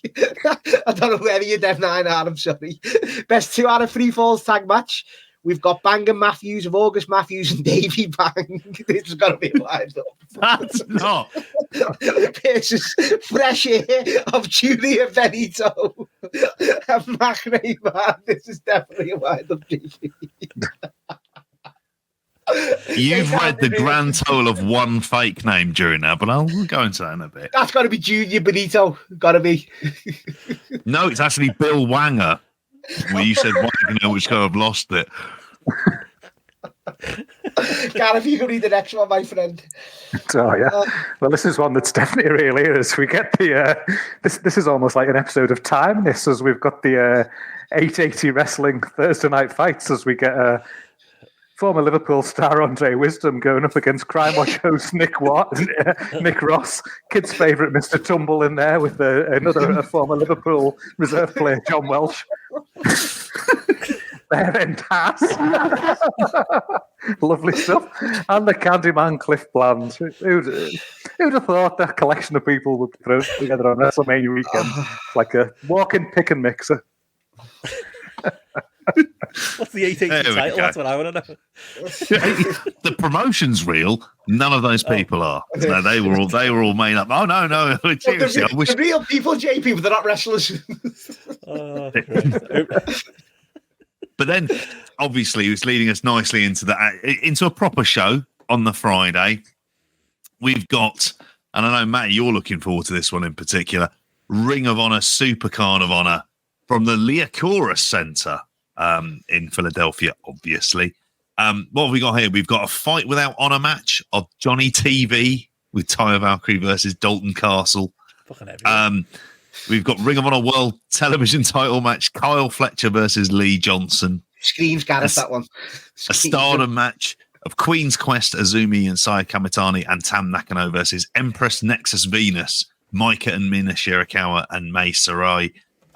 They've got the Women's World Television Tournament final match between Billy Starks and Queen Aminata. Then for the Women's World title, we have Athena versus Hikaru Shida. And then for the world title, it's the graphics on the screen at the minute. It's the proper story. Eddie Kingston versus Mark Briscoe. To be fair, Athena versus Hikaru Shida. Fucking, that is going to be a quality match. That, like, I was going to say, Gareth, that's going to be the match that I'll see on my Twitter.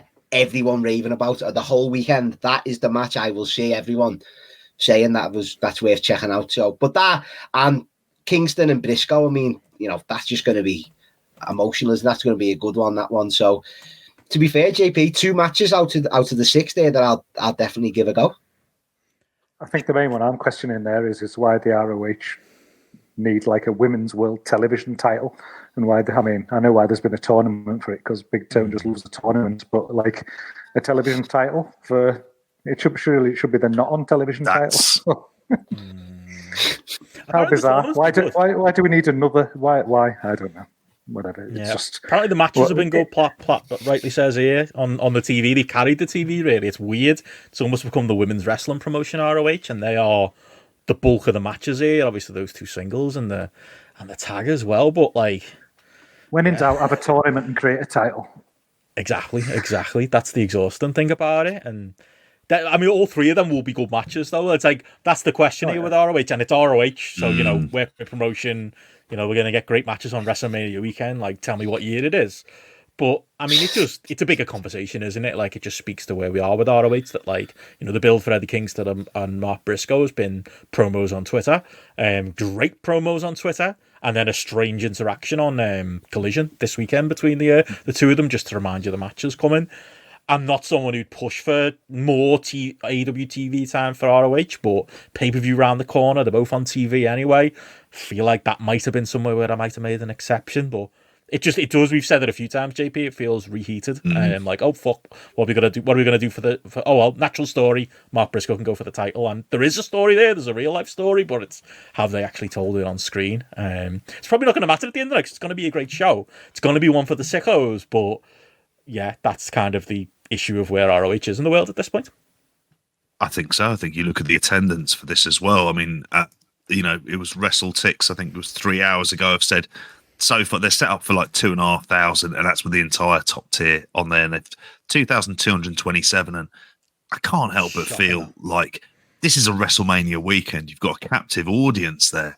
Ring of Honor shows with no TV or billionaire backing were able to do 6,000-7,000, which tells you where this is at. It's selling tickets because people will want something to do on the Friday night that possibly isn't SmackDown or there'll be a big the Hall of Fame. Yeah, they'll get into it cheap, definitely on the night, as Benno said. They will do, but it's still like it's not really with any real enthusiasm. You look up and down the card, it isn't like, you know, here are these brilliant sort of young wrestlers coming through. I mean, I think with Queen Aminata, Billy Starks and really primarily the women's matches, I think are the ones that like feel like they've got at least like some semblance of kind of like buzz about them as well. Because like I say, I mean, I've said about it's got the story, Mark Briscoe. You just wouldn't know about it, like you said, Benno, unless you're deep into the weeds with this stuff. And it's the last thing it needs is another fucking title. So they've had a tournament on it. Why? Because they're killing time. Because there's no direction for it, and Tony Khan should be nowhere near this as a product.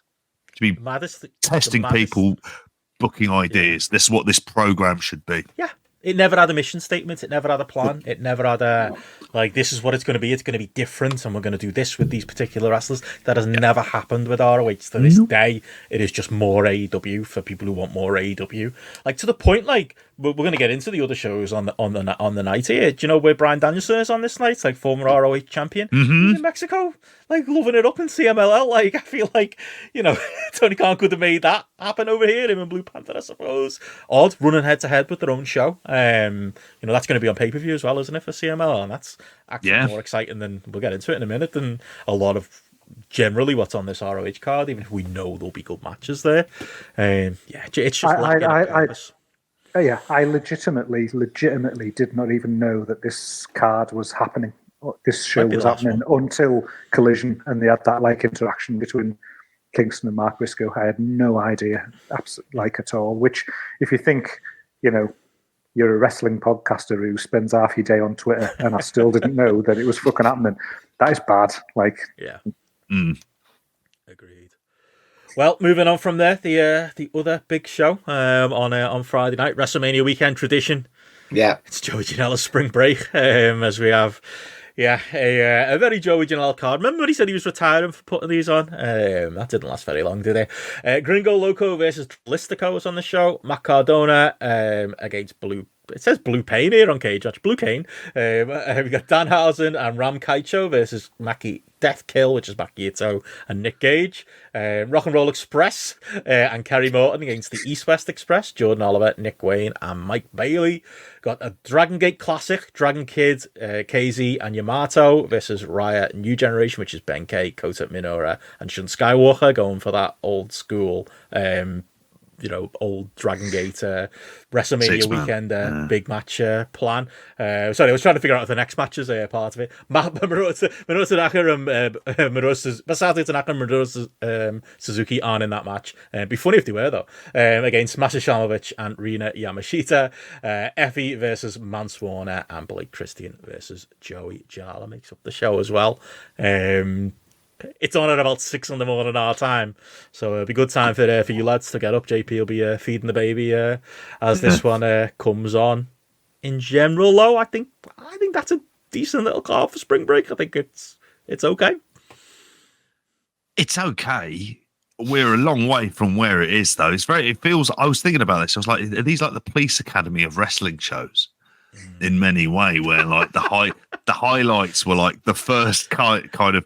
I'll say the first 3 being generous, like Citizens on Patrol is a lot to answer for, I feel. But it is like there's some stuff on here that has it's a bit of wackiness and a bit of novelty value, but it's not so weird and wacky like it felt like it used to be. It's almost like the jokes have kind of gone like a little bit too far. The jokes, didn't he? Everyone's signed as well, and everyone's like, you know what I mean. So it's like I've said it on the Q&A. I can't wait just for the bollocks between Cardona and Blue Cane. He's got to come out with a wheelchair and play off that Zack Ryder and Kane angle from years ago. For me, that's got to happen, and surely it will. So yeah, if I'm the only one that looking forward to that match, like, so be it. I like the idea of, like, say, paying homage to history with the Dragon Gate 6-man. Depends where I'll be whether I'll be in bed or will I still be awake. We'll figure it out on Friday night, but I won't be shocked if I'm still awake watching. You'll be up, Benno. You built, mate. You built for it. Every year it's a mistake. Every year I'm like, why? At least the clusterfuck's not on the Friday. That's the show we'll talk about in a bit. So I at least haven't got to sit through that before Saturday. But yeah, outside of that, some other shows going on Saturday, JP? There is. We've got GCW for the Culture, the Penn's Lander Caterers, so we're back on Triller TV. Team Dollar of AJ Francis, Isaiah Broner, Cater, Mr. Danger, and Terry Yaki. It's a great name, that is literally Terry Yaki. I hope someone made that up. That's just fucking awesome. Versus Team Myron, which is Myron Reed, Calvin Tankman, Darian Bengston, Devon Monroe, and Ruckus.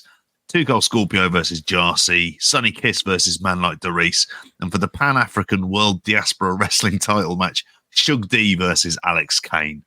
And then we've got Battleground Championship Wrestling, Born to Die. They're not wrong. I mean, there's a lot of time that goes in between the birth and the death part, obviously. And that's from the 2300 Arena, and apparently on TitleMatchNetwork.com, whatever that is. Brian Myers and Swoggle versus Beastman and Falabar. Fucking hell. PCO versus Jacob Fatu versus Matt Riddle. And then we got the new back seats. I know. Is that a WrestleMania weekend match on random button though? It really is. The new back seats of Johnny Cashmere, JP Grayson, and Tommy Grayson versus the Sex with Your Next Ex Express of Stephen Pears, Tony Warner, and Sean Dundee with Joel Gertner. I was going to say, if you came up with that, that's very impressive. I feel like Joel Gertner came up with that. Sean Dundee's a big giveaway, JP. Yeah, I know. You're on a Liverpool kick here, aren't you, mate? Tonight with this net. I figured let's have a look. The temptation to write Mark Kennedy in randomly of like or Richie Partridge. I don't know. Like it was that era of Liverpool youth player. I thought Benno would have heard of these in school. He'd have been going to people their shit. No. Lost. Title Match Network, is that real at least? TitleMatchNetwork.com. That is. I've seen that pop up on Twitter. This way, like, and the other matches are real. Interviews are on. The other matches are real on there as well, and the team is called the Sex with Your Next Ex Express. It's just there's no one famous in it. That's why Tony Warner made it into the team. It's a great name, to be fair. Big world title match on that card though, with Brian Kendrick against Lindsay Dorado as well. Big one for Matty. That. Yeah, that'll be all right. That one. The Brian Kendrick. As mentioned, also on the Friday night, we do have CMLL's Super VNS show with 2 out of 3 falls, Bryan Danielson versus Blue Panther. If it wasn't 35 quid pay-per-view, I think I'd be switching over. Like I heard something. It'd be up by the morning.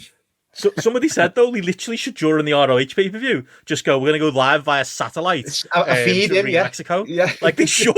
It'd sell some pay-per-views. Like, honestly, sounds great. So there you go. There's that. You know, Daniels will be loving it. And also Rampage is on Friday night if anyone really wants more wrestling. This is taped from London, Ontario, where Dynamite was last week with where Collision was with Chris Daniels, Malachi Black, Roddy Strong versus London Lightning. Serena D versus Trish Adora, and Brian Keith versus Commander versus Daniel Garcia versus Action Andretti. That sounds like a WrestleMania weekend match. It's just it happened last week in front of a cold crowd in Canada. Look at the state of that. Like Garcia's winning that match, but fucking hell, Brian Keith, Commander, Action Andretti, just clones of various pieces of time Garcia where Tony Khan was interested in them. Garcia would be better off just killing it on WrestleMania weekend shows instead, like getting some fucking headlines by killing it on the main event of some of these like minor shows, or dare I say it, Ring of Honor. You know, might be better for him. I was going to say, if Sami Zayn thinks he's got his hand full with Gunther at WrestleMania, I mean, Malachi Black's got his hand full with Chris Daniels, lads. Fucking hell. What's going on? How's he still wrestling? CM Punk was right sending him home from Collision, but yeah, that moves on to the Saturday, JP. It does, and we start off first of all with I know we always love this. It's going to be early doors from the Wells Fargo Centre. So it'll be on the network and or Peacock, depending on where you're listening to this show. NXT Stand and Deliver. Your money or your life, to quote Adam and the Ants. Well, that's not going to be happening here. I don't really think anyone's going to be robbed. Well, I don't know. It's America, though, and they got guns. For the NXT North American title triple threat match, Obafemi come back from his not scoring enough goals for Millwall at all, but he's still champion here versus Dijak versus Josh Briggs. NXT Tag Team title match, Baron Corbin and Bron Breakker versus an unknown team. Could easily be the Good Brothers. NXT Women's title match, Lyra Valkyria versus Roxanne Perez. I know, Matty, you're keen on saying they've done probably a good job building up to this one, turning Roxy Perez heel. For the NXT title match, this is very much supporting role territory, Ilya Dragunov versus Tony D'Angelo. And in the main event, 2 lads that are currently 2 years older than what King Kong Bundy was in the WrestleMania 2 main event. These 2 up-and-coming scrappy youngsters, Carmelo Hayes versus Trick Williams. What do we reckon? Are we going to be watching this one first of all? Matt, you'll be watching. Yeah, I mean, Mello v Trick, to be fair, JP's one of me. It's on me. It's up there with Uso v Uso. It's up there with the Roman matches. That's one I'm gagging to see this weekend. They done a great 8.5-minute video package that they put on Twitter, and incredible, just showing you the story and just them talking about the match. And yeah, but JP, you know me, sold on story. I just think this will be just full of emotion, you know, and I'm really looking forward to this one so much. Probably the only one again out of us four. Do you reckon? Like, I'm just looking at that. I'm like, what the fuck's Dragunov doing here? Like, just stuck there on that card, kind of thing. Like, do you reckon there's a lot of talk on that? Scope for him moving up here? Like, is he going to like? Yeah, well, to be fair, Gareth, he's had the mellow matches and he had the Trick Williams and he's had all his big matches. But Tony D'Angelo's one there. If you watch the product, he's a featured character, JP. You know, and I know he's always in them wacky angles. He is, you know, and they had a few wacky angles in this feud where they take him to the bridge, JP, and Dragunov wasn't scared and all. So he's done all in-show stuff. But is that not illegal? No. Well, that's what he's saying. But for someone like Gareth who literally doesn't watch the product and doesn't even follow or read the results, he's a smart man. Yeah, that's gonna look like a proper. On paper, what's he doing with this? But he's a featured character, Gareth, and you know he's a great wrestler. Dragunov, he will drag D'Angelo to a good match. But as JP said, it's secondary to Melo v Trick on this card, like definitely, as it should be as well. And I think for this, there was a lot of talk and a lot of stories about Ilya Dragunov being moved up to the main roster. That they feel like he's done his bit, and what should really be the play here is Trick beats Carmelo Hayes. You move Carmelo Hayes out there because otherwise, you know, it's the perfect time to bring him up post Mania. He's going up, JP. This is last date. I think I read that Melo's going up after Mania. And then you have Trick Williams beat Ilya Dragunov for the title, and then you move him up. Otherwise, kind of like, what's the point? Really, you might as well just see if you can get some value with him. Try and see if you can slot him into the Walter position. Sound deeply stereotypical, and at some point have that match on the main roster. That's always ended up being fucking great. Dragunov should beat Walter on the Raw after WrestleMania. There you go, Gareth. Oh, I was booking it. That would be something, that one, wouldn't it? We'll see how we survive in WrestleMania weekend by the time NXT comes around. It's Saturday evening as well. It's such an awkward time. Like, they've really kind of killed like the buzz of Saturday night on WrestleMania WWE by doing 2-night WrestleManias now. It's just not quite the same. You know, you get a cluster of shows on the Saturday afternoon / morning, as we'll get into, and yeah, maybe some shows afterwards, but not really an exciting pick, really. And these NXT early evening shows are odd, but as you said, it'll be busy. The people who are into it are into it. So yeah, there is that. But yeah, moving on from there, the other show on Saturday, this is the late Saturday night show. That's the picture I've chosen to display for this one. GCW's Joey Janela's Spring Break Clusterfuck Forever. Apparently, it's an 88-man clusterfuck match, Matty. That's amazing. I mean, that is... if anyone watches that live, I mean, how would he last in that? That's flicking forward, doing a U-better 1.5 the next day there, speed. 100%. Like, there is no... If you're drunk or delirious through lack of sleep, maybe watch it live. But past that, I can't recommend it. There is no world where I've learnt my lesson year on year where the clusterfuck is worth a watch sober in the middle of the day. Fast forward through it. You're absolutely right, Matt. These have always felt such a gigantic waste of fucking time. Imagine really you fucking hate these. Gareth, I imagine you don't even bother though. Apart from the no legs bit, that was brilliant. Hang on, who's this? The Impact players are in it. That's just incredible. And a bloke. Who's the bloke?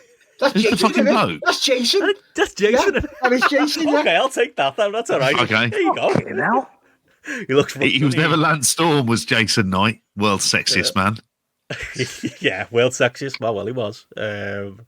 Sexy Eddie's in there. Speaking of sexy, yeah, not a huge amount of names. Teriyaki, your boy, is in there. There he is. JP.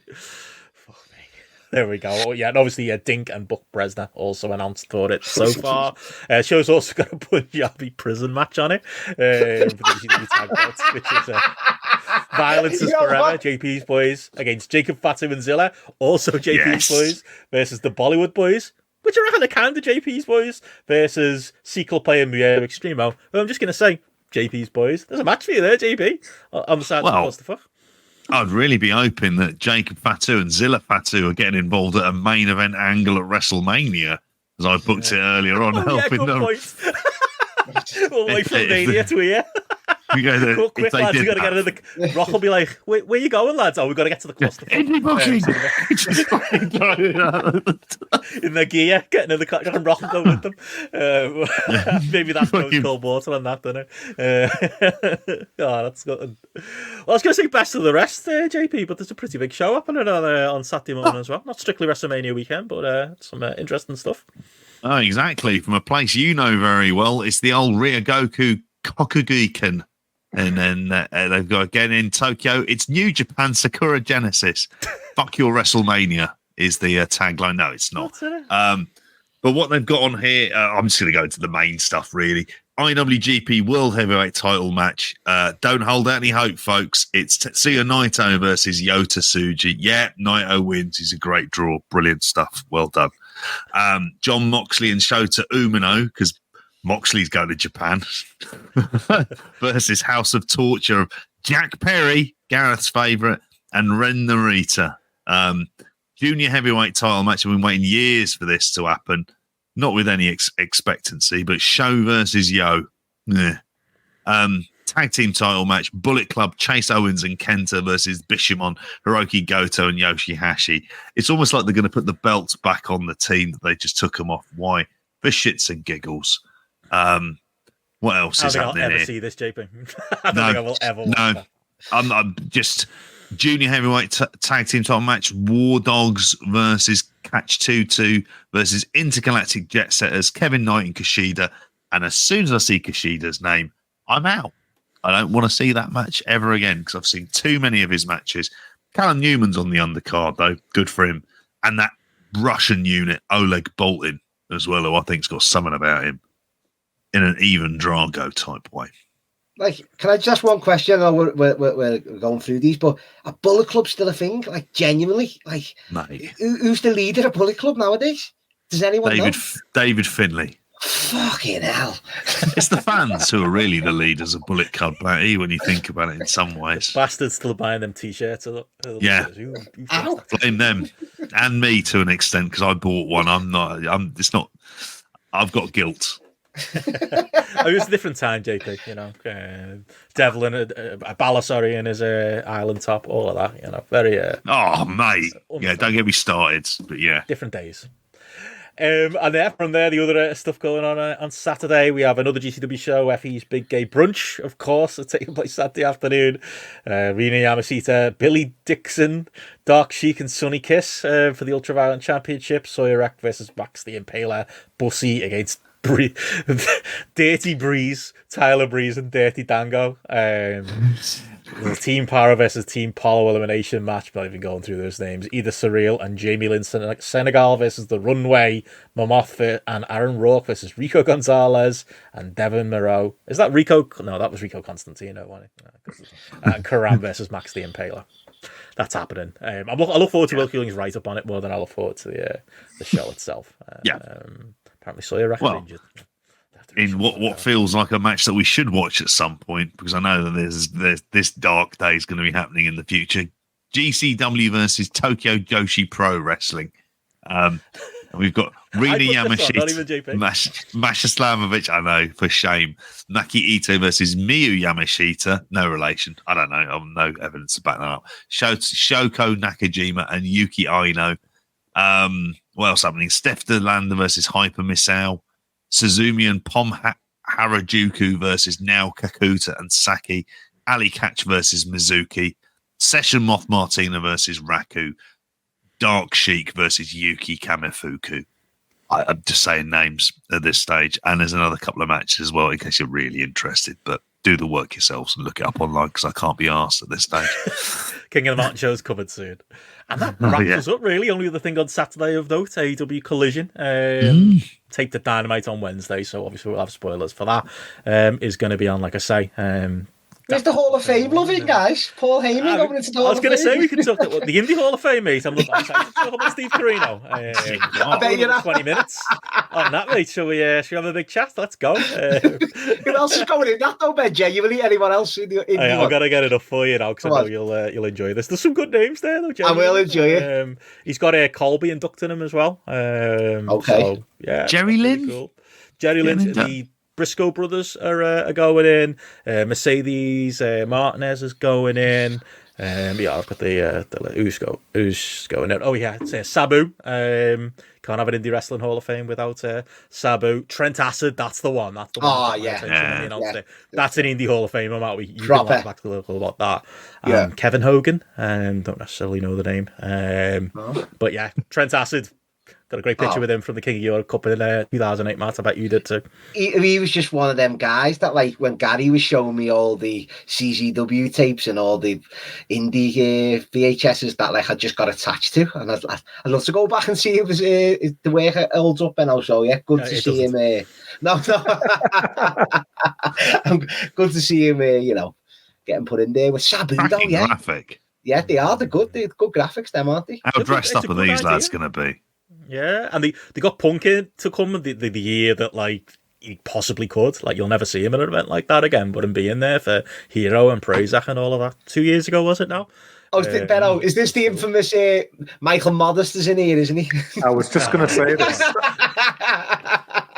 Brandon will be remembering all these for a quiz years down the For a line. quiz sometime next year, maybe for like a stream in the middle of the year, who knows? Cheating bastard.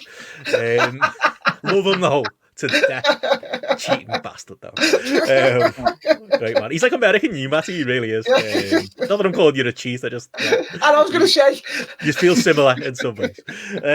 But yeah, WWE Hall of Fame can mention it, yeah. And obviously, Rox Nan plus Bull Nakano, US Express, Paul Heyman, obviously the US Express going in. No Bray Wyatt, which was expected going in there. Is that all the names, Matthias? Did anybody else? Thunderbolt Patterson. That's it, Thunderbolt Patterson. And of course, Muhammad Ali, wrestling legend. So, yeah, there is that. It does feel like it's missing something without Bray, though. I mean, I understand why they haven't done it, but I don't know about Heyman as a headliner. It is Philly, though, so, I think Heyman's Roman inducting him, yeah. One way or the other, Heyman speech, he'll drone on and it'll get pleased, but I think it could be an all-timer. It depends how, it could be a great speech, and whatever you want to say about Heyman, him just being an on-screen, manager. Got Gareth and JP here, of course, who'll Dangerous Alliance days. He's deserved. What he's done just for what he's done as a character. I'm not even on about behind the scenes and stuff. Just as a wrestling character, he deserves to go in, doesn't he? For sure. Oh, yeah, and that's it. 100%. But the rest of it, I don't know. Just feels like it's just lacking something. But I suppose you get to the stage where when you've done this many kind of, it's the setting too, innit? That they don't do it like on a stage anymore with everyone like queued up. Instead, it's in the ring and it's after SmackDown. It just doesn't feel like an important. It used to feel like an important night. Like I remember back in the day when ROH WrestleMania weekends first started, and I went to I think the second one. Like Kerry Silken would purposely not run on against the Hall of Fame. Like he would avoid it because he wanted to go. One, he knew it to do well, but two, it was a big deal and he wanted to go. So he'd never run against it. Whereas now, it's just it's probably them early shows like on the network you can watch, and they're very good. They're proper legit like legends. I mean, Coco. Fun comments on the screen there for the video. Yeah, but is Dreamer actually going to be there though? Do you think he'll actually politic his way to get there to be in the crowd? Someone, if he hadn't threatened to kill Paul Heyman, I think he'd be inducting him. I think it'd be an ECW name and not Roman. Wonder if they'll do an angle. Maybe they will. Maybe that's where the angle takes place rather than SmackDown. Potentially, who knows? But there we go. Anything else anyone else is watching this weekend, or just lots more wrestling? Bit of footy on too. I haven't even seen the scores from tonight. I've been getting ready. Liverpool Man U's on Sunday, Benno. It's a big Mania weekend, isn't it? No Gladiators. That would have been great if the final was on Mania. I'd implode if the final was on Mania. That's that. Anything else anyone's watching? You got it all, JP? I started watching some of the Bray Wyatt documentary, which is actually very. It's something we should go into probably at a later date to give it kind of like we'll have a proper time. I'm only halfway through. Really for it, so I'll hold my fire on that. Did see Katsuhiko Nakajima? Oh god, it was like kayfabe. It was like they got the tone wrong. Completely different from the other biographies. I read your first bit and the beginning and the end part, but But the middle bits where they talk about obviously his brother Rosie and stuff, I really was like emotional at that, and that's when he let the character down. And like when he read the interview from him, played the interview a few years ago and read it to Roman, that was like where his guard was down, obviously, and when he wasn't being in character. And I thought that was really good. But I do get it was a bit too in character for me, but I still enjoyed it, obviously. I watched the beefcake. I watched the beefcake one. Have you watched that? I watched that. No, I did. Well, I have to have a proper chat about that when we got more time. But was it good? Just quickly, like. I thought it was the weakest of the series so far. If I'm going to be honest, on there, it was Missy Beefcake's feud with Hulk Hogan, and the rest of it. Yeah, she's a character. He seems very happy. That's all I'll say at this moment. I suddenly have to surgically remove the smile off his face, which may well have been a result of the paragliding accident when you think about it. So you don't know, but maybe it's permanently there. I think that's the most important, most interesting bit is the paragliding bit, but they don't touch that Hulk thing in sufficient detail, do they? No. And I can't believe that Brutus just dropped a bag of aspirin or whatever it was that he was, whatever he had when he was working on the underground as well. It was just aspirin, and it was nothing else. Definitely wasn't anthrax. Definitely wasn't coke. I very much doubt it's anthrax. Can't see old Ed Leslie getting involved in that game. That would be a twist, and that'd be proper dark. He's like smuggling fucking toxic chemicals throughout the world, isn't he? And if fucking Marvel villain. If Hogan hears anthrax, he'll probably be claiming that he used to play bass for them or something like that.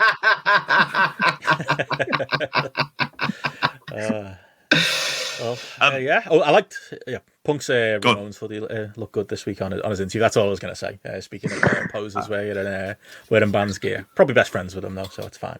I don't know. There's something else I watched. We talked Revolution Rumble already. Glad we got that in. Yeah. So that was a lot of fun. Looking forward to. I'll probably finish that off at some point this week. I haven't seen the BCC CMLL match, but I've heard great things. Good fun. It's you know what? CMLL, just because it's a sold out arena Mexico, means they're just all well up for it. And it's got real proper pageantry. It is like kind of proper, feels like grown up lucha, your dad's lucha. Is what it is with them there. And it's a lot of fun. It's a lucha multi-man tag where obviously the babyface from CMLL go over. That's why Mike Sodell's there. But it's fine. It absolutely fine. Everyone gets their shit in and it looks great. And Bryan Danielson's just fucking loving it. Absolutely loving it. Was it a captain's fall lucha match like when Worlds Collide, or was it just the normal rules here? I think there was like some sort of mention about this type of captain's definitely fall old school lucha then, wasn't it? Exactly, yeah. A lot of lucha that my dad used to watch and his father before him. No, he very much falls into that category. But it's a cracking atmosphere, and I look forward to seeing the Bryan Danielson one. I'm not paying 35 quid for the fucking privilege. I'm telling that for free. Or 35 Gotta get them quid, snacks in, GP, with that. Gotta get them exactly. I expect a fucking plane ticket for that. Then the only other thing I saw was Katsuhiko Nakajima's what appears to be his exit from All Japan. He appeared to he just sort of lost quite. It's quite sudden, actually. He was against Yuma Anzai. He was like one of their young guys. And he just sort of walked down the aisle afterwards. It was kind of a bit weird. They had a really good video package before, and it felt like kind of what Noah would do. And it just made me think, do you know what? If New Japan had made a play, they could fucking do with him. His leverage would be fucking great to go in there because he just looks like a completely different character to everyone else. So no doubt they'll put him in Bullet Club. Won't they? Let's just face it. They'll do something like that. And I'll have him in House of Torture, dressed up as a fucking the John Callis family. Yep. That's it. AEW, they need him. They're struggling now after they've let the other 10. There's no gravity anymore to fall back on, is there? One of the worst runs of all time. That'll be a mix. Oh, he was awful. In AEW. Whenever I saw him doing that, I used to think of that bit at the end of Phoenix Nights when they would do like the talent contest, and there's one of them is doing it to like ground control to Major Tom. Yeah, that's my All Japan review. Yeah. Can't think of a better way to end. But yeah, unless there's anything else, obviously, yeah, we'll have plenty coming up this week for patrons, YouTube members. billion shows. Obviously, we've done the big preview today. Yep. There's plenty more where that came from this week. Obviously, we got the JP will be doing the Wednesday news dump tomorrow. GRAPPLMania themed indeed. So look forward to that coming up. We'll also have as well our 3 live shows across days 1, 2, and 3. Covering everything we just previewed there live on the YouTube and live on the Patreon as well. Low price of $3.99 will get you in the door as far as the live content. But if you want the VOD, head to the Patreon or look at one of the other tiers. Sunday I'll have my news roundup, and then Monday we'll be back with GRAPPLMania Spotlight. 7 days news, live stuff. Plus, if you join, you get the 5 to 1, you get the film club, you get the King of the Mountain show at the end of the month as well. Plenty going on this month, and Retro too. Anything else to reference, lads? GRAPPLMania, baby, starts now. Get your scrams in. Let's post it. Let's have a good week, Benno. Hopefully, get on the Discord too. You survive it, mate. Yeah, but get on the Discord. Let's see the scrams. Let's see what everyone's eating and drinking, and let's enjoy this fiesta of wrestling. Is that the right? We need a music video like the start of WrestleMania 17 of people just gathering around their wireless out in the fields, having a bite to eat, but with our faces appearing on the TV, bringing the world together. If you're joining us for the wild ride, we'll be back with, like I say, JP tomorrow, live show Thursday, and then onwards from there. If not, we'll be back for GRAPPLMania Spotlight next week. But yeah, God bless everyone. Get your scrans in, and we'll sleep in, mate. Good night, everybody. Bye. See you later.